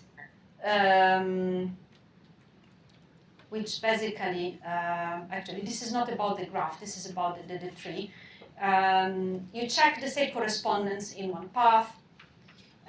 You check the cases for delayed actions. This is kind of the rule version of the algorithm that I showed you earlier. Okay? The only difference, really, is that as we are working no longer on trees, but on sets of traces, we have some collecting rules that need to take all the traces and handle the sets of traces. But this gives us an equivalent formulation of subtyping. Okay. So the trees, the collecting simulation trees using set of traces, precisely characterize subtyping. Now I'm talking about the trees, not the graphs yet. Okay. And they are in fact equivalent to the simulation trees of the previous work that work on input trees. Okay. So if you can build this tree and you can show that there is a subtyping, then all complete branches, meaning all the maximal traces, either are infinite or they terminate into final states. So the collecting simulation tree gives us a source of infinite data that we can use to build the graph. Key points: we want convergence, but we want it needs to be a final representation. We need to build it in a way that it converges. Soundness, it is. If it's successful, if we can build a graph, then this needs to imply subtyping. What we lose is the completeness, of course. When you start using graphs, we have convergence, we have soundness. The problem, unfortunately, is undecidable. We have to give up on completeness. So there are some cases in which the algorithm says, maybe. And so we do not know if it's no or maybe. Why? Because maybe we have overgeneralized the state of the supertype. And that's why the simulation game cannot continue. Okay, let's see just very briefly how the simulation graph is built. So we are in the initial state. So the states of the simulation graph are this N1 and N0, N1 and 2. We start from the initial state of the subtype and the set of traces, which is the initial state of the supertype. And then we look at this infinite simulation tree. Okay? Every time that there is a transition, we take the corresponding node, or we create a corresponding node in the graph, and then we set a corresponding transition to an n prime, which is a similar version to the one obtained in the tree. P prime is a state reached by the subtype, but here we have R prime, here we have R second. R second is an over-approximation. Now, easy to say, in theory, this gives us soundness. So if you build a collecting simulation graph in this way, then you have this condition, you check every complete branch, it's either infinite or it terminates with a final state, then you're sure the subtyping holds. So it gives us. The problem is, how do we find out this R? So there's one case, so we could take this R second equal to R prime. What happens if we put R second equal to R prime? What does our graph become? It becomes equal to the tree, so we don't converge. So we want to be able to pick this R second in a way that we converge, and possibly in a way that we don't over-approximate too much, otherwise if we put all of them, then it returns maybe all the times. So we need the Goldilocks spot. Okay. So we want a finite graph, and we want an over-approximation that doesn't cause too much loss of precision. And one way in which this approximation is done in the context of abstract interpretation, of which I'm not an expert, so I'm just summarizing what I've learned more recently. Widening is an operator that allows you to do exactly that. It's used when you want to check how a program would execute at runtime, but you don't want to execute it, and then you have these ways of approximating the behavior. And widening is designed in a way to converge. It's in the very definition of widening. Now we're looking at widening that operates over regular expressions, empty regular expression, set of values, concatenation, and clean star. Now, what widening gives us? Widening is an operator between regular expressions that gives us a regular expression. And an operator of that sort is a widening if it satisfies certain conditions. So imagine you have a sequence of regular expressions. A sequence that includes more and more traces. Okay? So this is the interpretation, is a number or is a language, basically. And then you have a widened sequence that is also a progression of regular expressions, a sequence of regular expressions, such that the widening initially is the first string, and then every time that you widen, you take the string with that index and you put it together, you blend it together, you widen it with the widening of the previous iteration. Okay, so you are incrementally putting all the strings together into the widening, and widening need to satisfy the following. So the widening need to be an over-approximation of the string, and need not to lose precision, not to lose, expressiveness. And then, most importantly, the sequence must mean not strictly increasing, so you need to converge. Easy, sad. How do we do that? We don't, because there are people that have done it for us. So we have taken, actually, many papers on widening work on numerical values, but we found this paper that was for an analyzer, was trying to predict the way in which strings change within a variable in an execution, so worked on regular expressions. And so we just used that out of the box. And I'll just give you, please don't be picky here, I'll just give you a very quick description of roughly how it does. So if you, basically, it preserves the commonality, check the two strings, preserve the commonality, where there is a difference, use the clean star for approximation. And there are some more nuanced things like checking the depth and the width of a regular expression, which I will not go into. But basically, if we want to widen, there's two strings to do the widening. What we do is we observe that both have A, so we can keep A. Then we have CD and BC. Well, C is in common, but there is this B. We can put this B, which we approximate with a star, because it can be there or not, right? Because it's not here, but it's here. Then, we have the C, so we have the C here in both cases. And then we have the D that is only on one side, so we add a clean star. This is a very simple example, just to tell you what kind of, it is more complex than that, but I don't want to go in dangerous waters.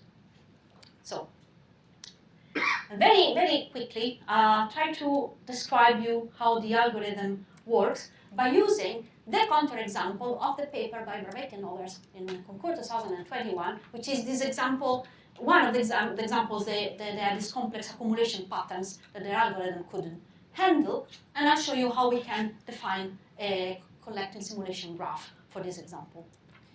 I will skim through because all the intermediate steps, they're good for a machine to be computed. They're not very human friendly. So now we need to compare these two machines, these two session types, right? These two session types, and one is supposed to be the subtype of N2. One thing, so we said we use widening. We need to use widening to avoid to converge. We use it in loops. So for every loop in the subtype, we designate in any way. We just take one state and we say we widen that.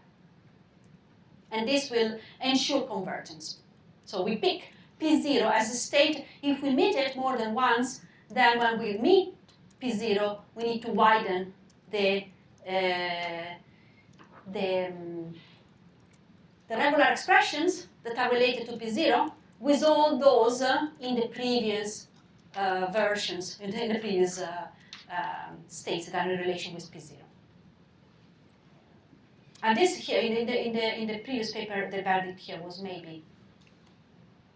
Okay, so let's have a look on how we can build a collecting simulation graph from this example. So we start by relating P0 and R0, where R0 is the initial state, Q0. So initially, what can happen? Two things. The N1 can receive A or receive C, which bring us to two corresponding states, all easy so far. Okay, we don't have to postpone anything. Then from P2, there is descent of D, which can be also mimicked by N2, bringing us to the state, which is R7, that is Q6.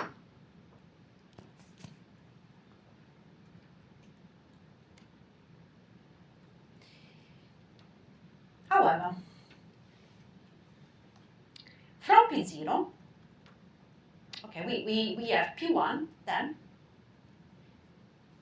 Oh, sorry.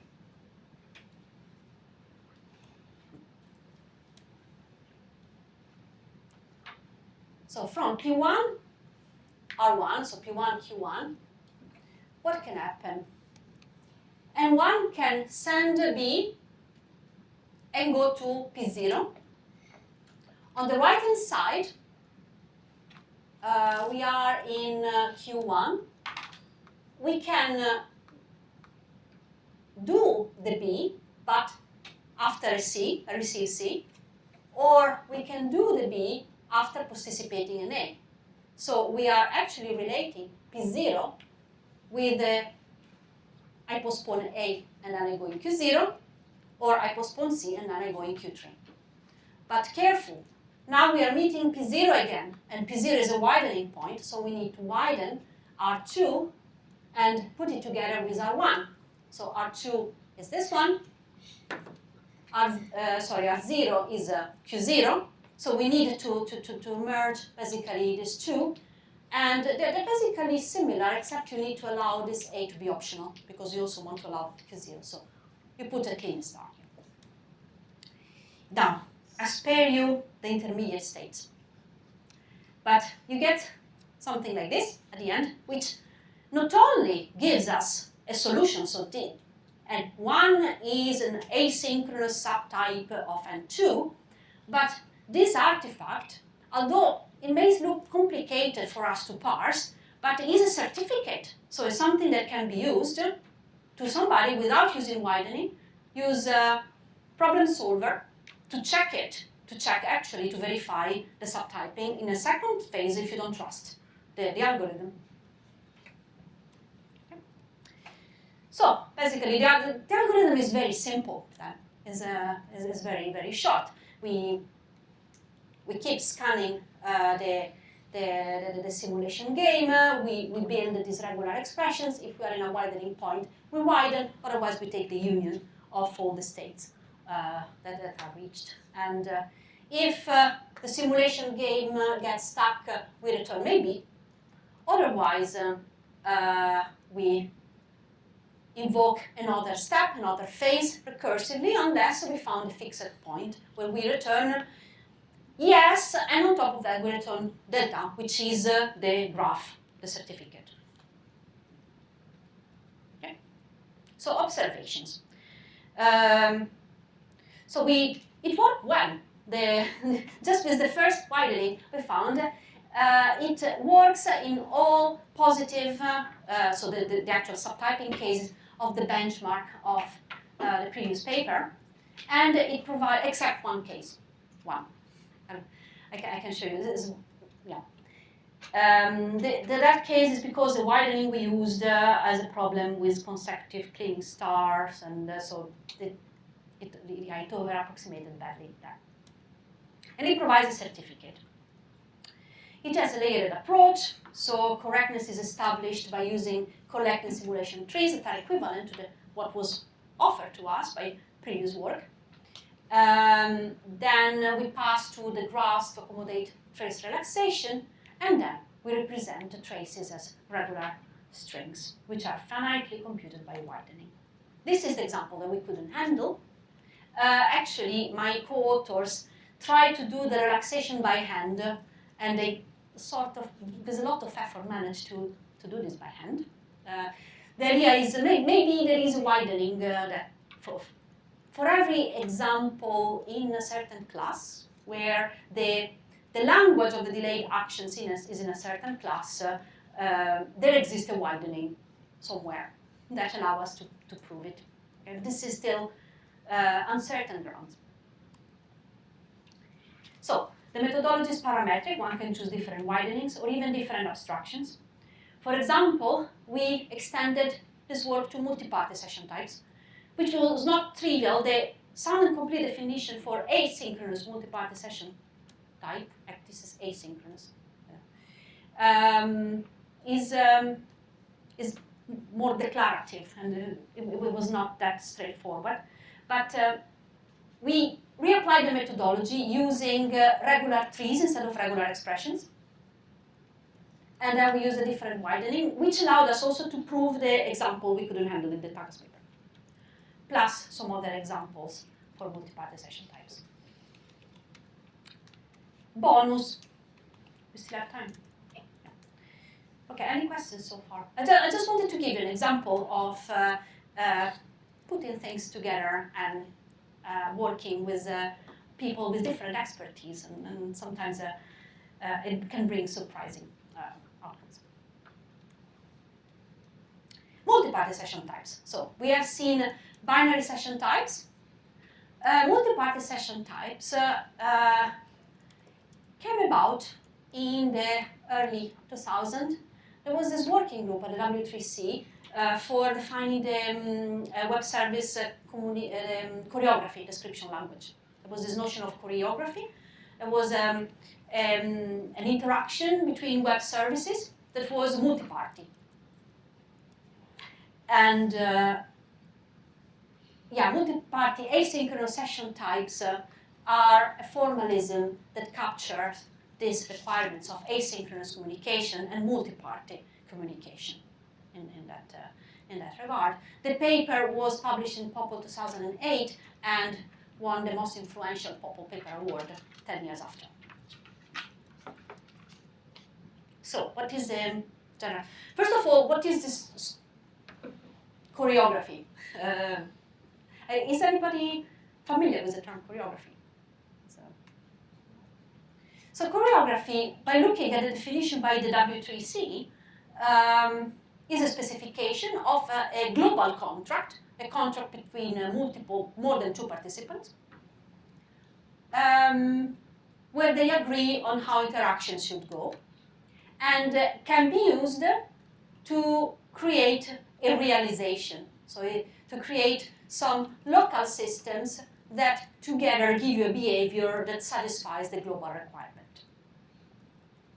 So you call a realization basically the distributed system that should generate the behavior given by the global specification. This is not straightforward. Realizability is a problem. Now, why bother multi-party session types? Can we just take binary session types and then compose them and then make them multi-party? For example, here I show it as a message sequence chart. You have Alice, a seller, and Bob. And Alice and Bob want to collaboratively buy a book. So Alice asks for a title to the seller sends the quote to Alice and Bob. Alice tells Bob how much she wants to contribute to the purchase. And then Bob decides to accept or to reject. Can we model this by binary type, for example, having 3 binary types? One for the interaction between Alice and the seller, one for the interaction between Alice and Bob, and one for seller and Bob. We could. But what have we seen about progress and multiple interleave sessions? So we don't check much what happens between across sessions, right? So nobody would be detected if they just shuffled the interactions. So basically, binary session types would only check the correct ordering with the same color, with the same pair of participants. But what you want in a global interaction is really like a global ordering of actions, if this is possible at all, namely if the global specification is realizable. In some cases, it's not, because there's not enough information. So multi-party session type go a little bit like the vision of choreographies. You start with a global type, which is a bit like this security protocol notations with Alice and Bob. Here we have Alice that sends the seller, A and S are the roles, A, S, and B. Alice sends the seller data of type string. Then seller sends Alice data of type integer. Then, and so we can encode this message sequence chart that was there. Once you have defined a global type, what you can do, you have an algorithmic definition of projection that takes a global type and creates one local type for each participant, which is similar to a binary type, but is not just send and receive. It's send and receive to a participant, to another participant. This now is it's important. And then each local type can be used for type checking. Okay, so you decompose. And then you can implement it. Again, similarly, they're very local types here are very similar to binary types, except you also have to specify your participant. Yeah. Just with the local type, does the type belong to the kind of participant, or is it a type on a channel? Because in the binary ones, right, it was we created sessions dynamically with this restriction, yes. right? And it was the type was on in effect the channel that we created. You have 2 endpoints in the binary types, and one is for the type, and then is for the cotype. In this case, you have more of a topology where you have 2 unidirectional channels for each pair of participants, and each has its local type. The challenges on multi-party session type, well, apart from asynchronous, which we have C, but there's a challenge of going from synchronous communication to asynchronous communication. Indeed, the conversation now require some care for avoiding races. Many works, for simplicity, really assume that if you have Alice, Bob, and the seller, you assume that you have Alice, Bob channel and the Bob, Alice channel, and then you have Alice, seller, and seller, Alice, and you have these two channels. Yes, it must be.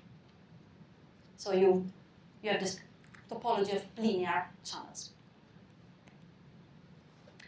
Other challenges, well, now we don't have duality, we need a more elaborated notion of compatibility, where you need to compare a participant with a collection of the other participants and may have to do some other actions before they match the behavior of the participant we're looking at.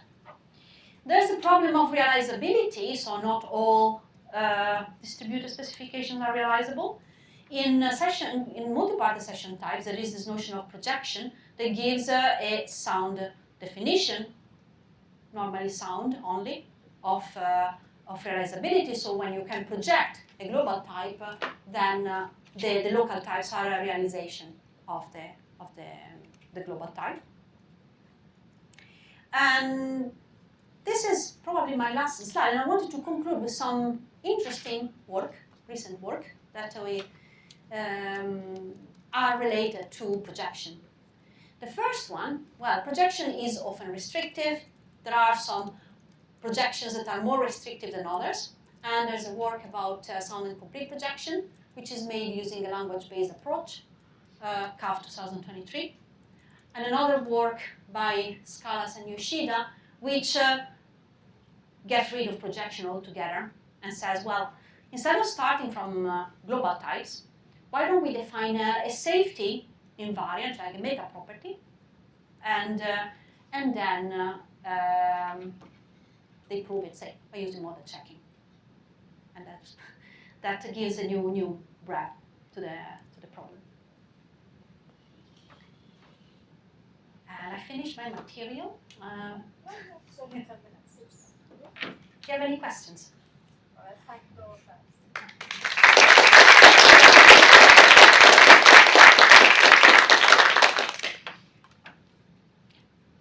So I guess your very last few slides making security protocols.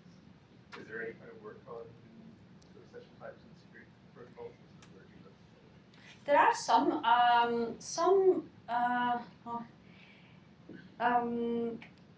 they look at non-interference properties. You can look at this kind of properties. There's survey paper with a lot of this material I can share. That maybe is more accurate than what I would ramble now. Yes, there is some work. I think more can be done.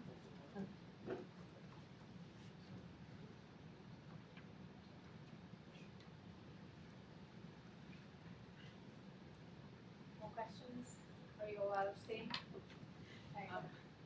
Just going back to the kind of difference with the multi-party session types versus the binary ones. In the binary session types, we kind of were able to send sessions over the channels, right? Yeah. And we have these kind Yeah. of type. Can you have that with the multi-party ones? Yes. Is it just a bit more involved with kind of naming who Yes. you're sending it to? Yeah. You can have that. You can also have this unrestricted channels where you send the types of session and use them to dynamically generate sessions, dynamically establish sessions. Yeah. Yeah. What I've shown. Yeah. What they subsume all of